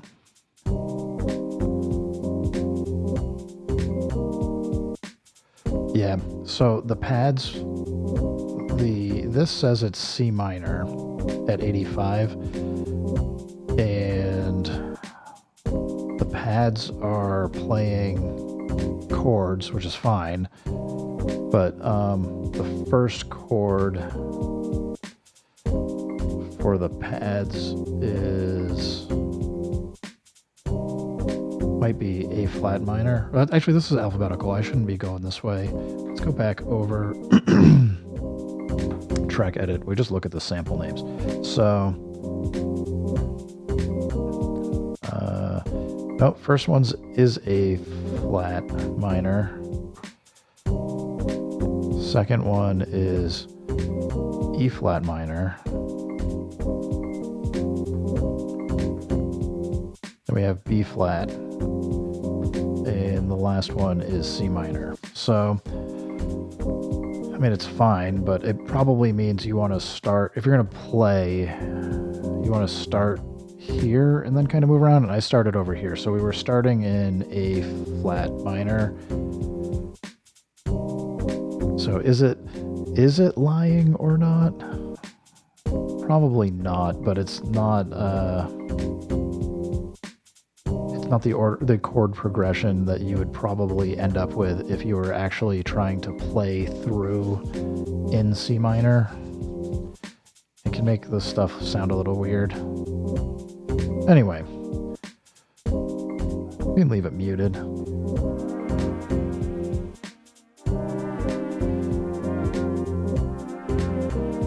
And I might have played that chord group a little weird.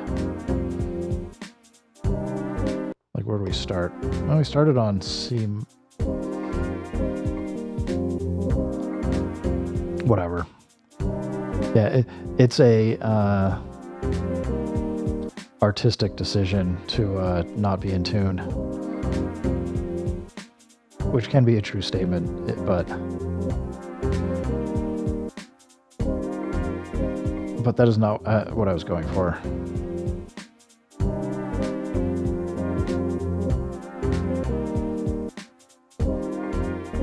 All right, one more try with OP-X4.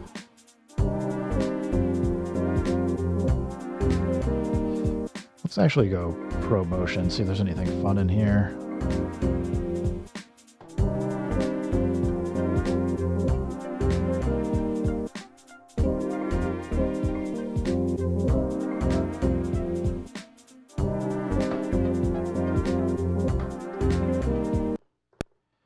Maybe this will work. Of course, I'm going to start it in time. Let's stop. Edit the end. I'm just cheating today as much as possible.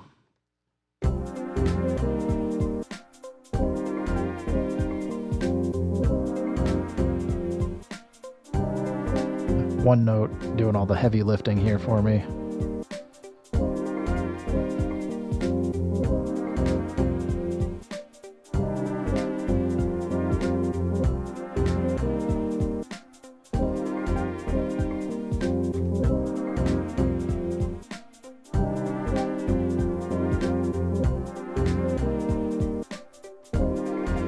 Let's grab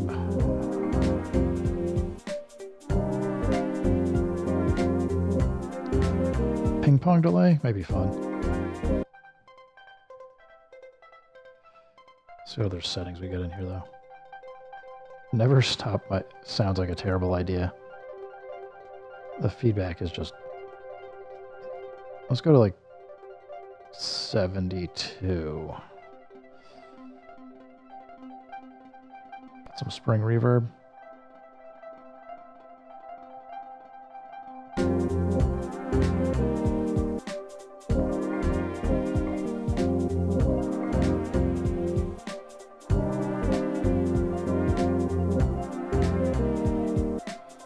Hey, Complex. Thanks, man. All right, let's knock this down a little. It's kind of loud.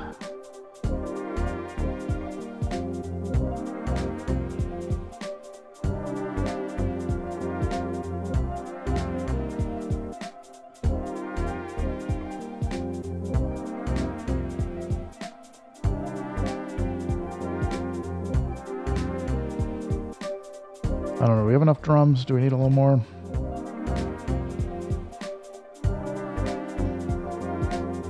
I feel like we should find a little something else.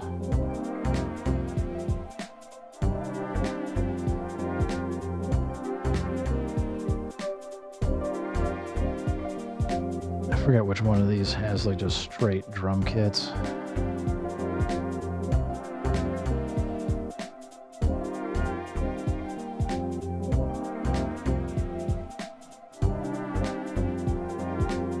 Hey, appreciate it. As I always tell you guys, if you got any questions, feel free to drop them anywhere, and I'll do my best to help answer stuff.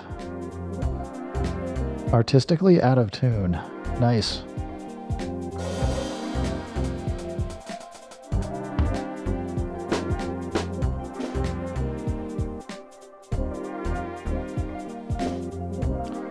Let's just drop a little bit more in here.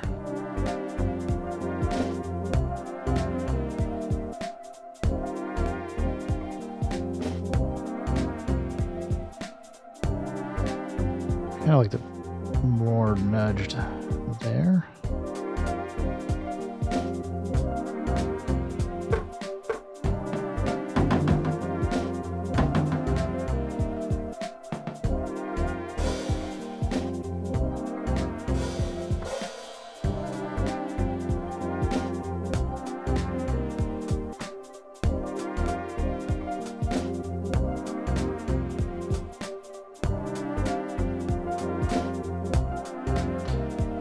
Those need to be shifted over to line up with everybody else.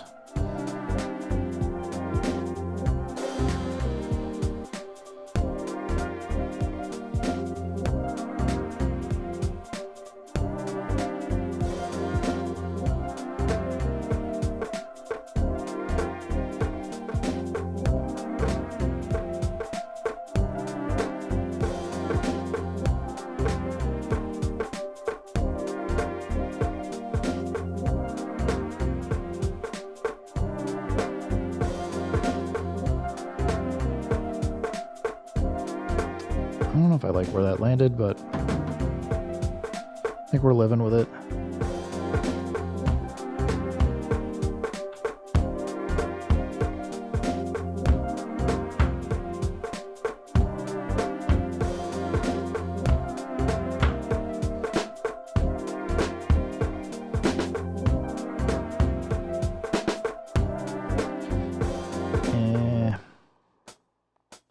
No, I could live without that.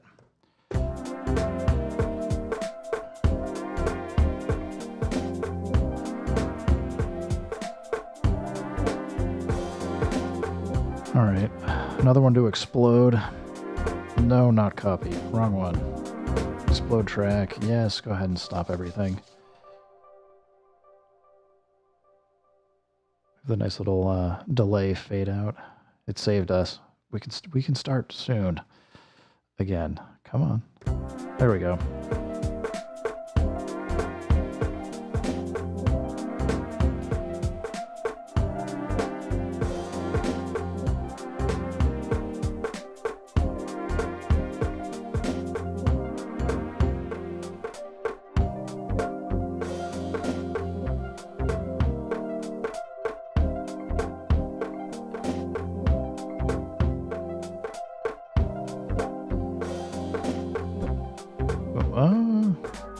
Also double tapped or something, or just did something weird. No, we can't. This one I should just delete because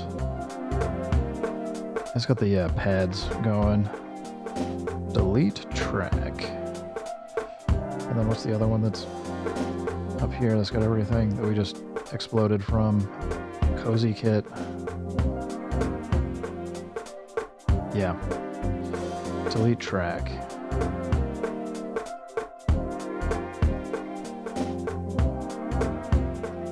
I believe we can squeeze one more weird synthy sound in here. Anybody have any random callouts while I'm going through? Ring the alarm. Be like, this sounds terrible. There's not a whole lot of sounds this thing can do. Isn't that exactly what this track needs? Jura? I don't know, we can throw some more Jura in here. Let's see, ARP Poly. I don't usually hit that one.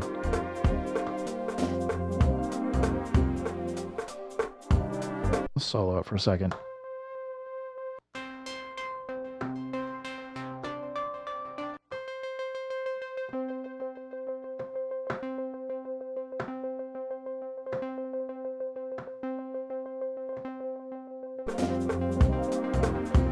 Alright, it's too quiet, but it might work. Actually, let's go back to the harp again.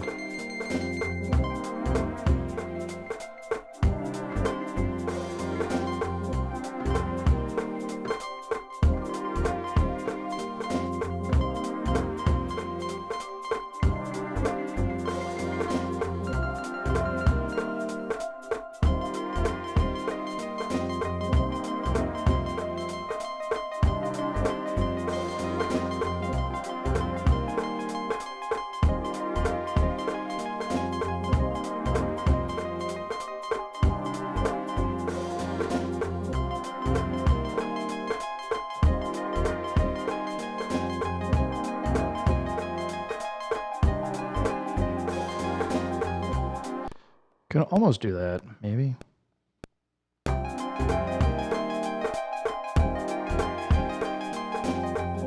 Need a second half transition. What are we going for? We can just do the other half.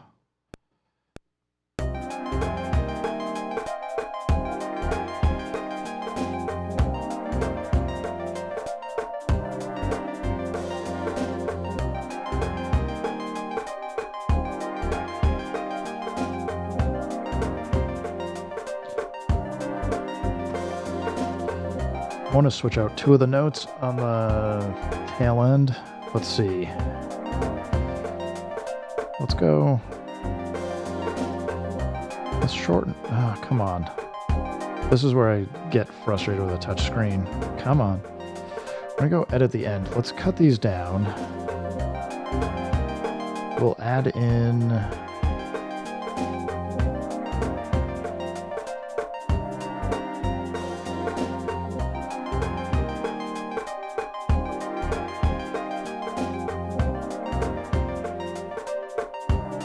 Let's do these two.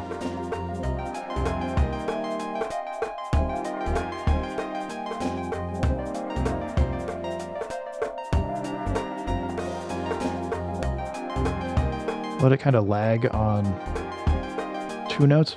Maybe we can do that on...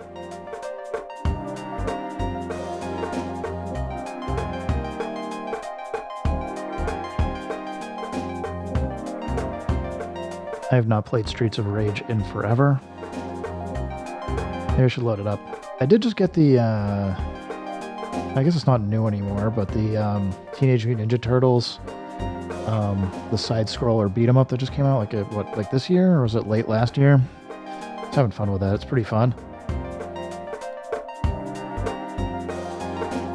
Let's, come on, screen. Stop messing with me. Let's cut this back. See if I like this.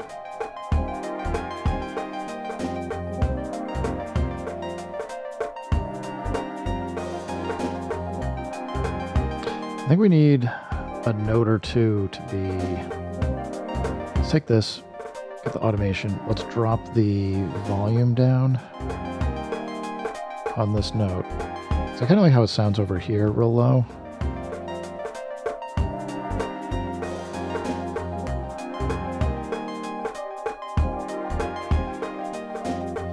Let's drop this one down too. No, let's do the top one.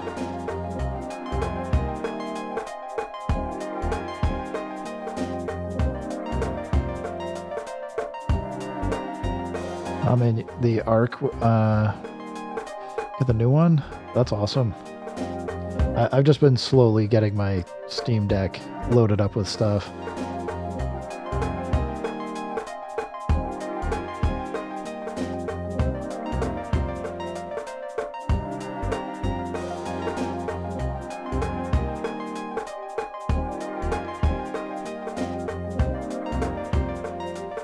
All right, this is another one. I don't know where I'm going with this, so let's, before we lose it, I guess, I should save it.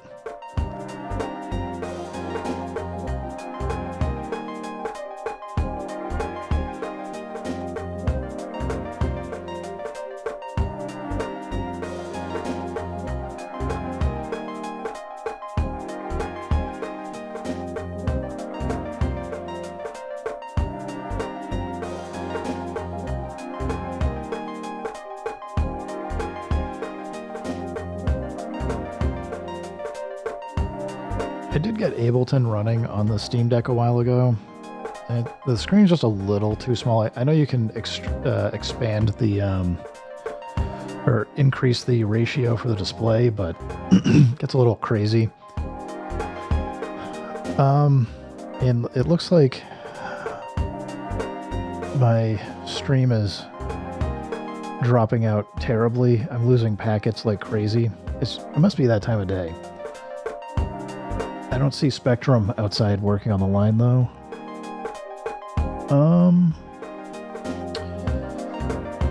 Yeah. I guess I actually need to... My dogs are staring at me. I do need to get up, take them out, go to the recycling center, recycle some stuff. Get a lot of paper, cardboard from Christmas, some other stuff. So yeah, I'll just say, everybody, thanks for stopping by. Keep making music, keep having fun. Remember, if it sounds good, it is good. And peace.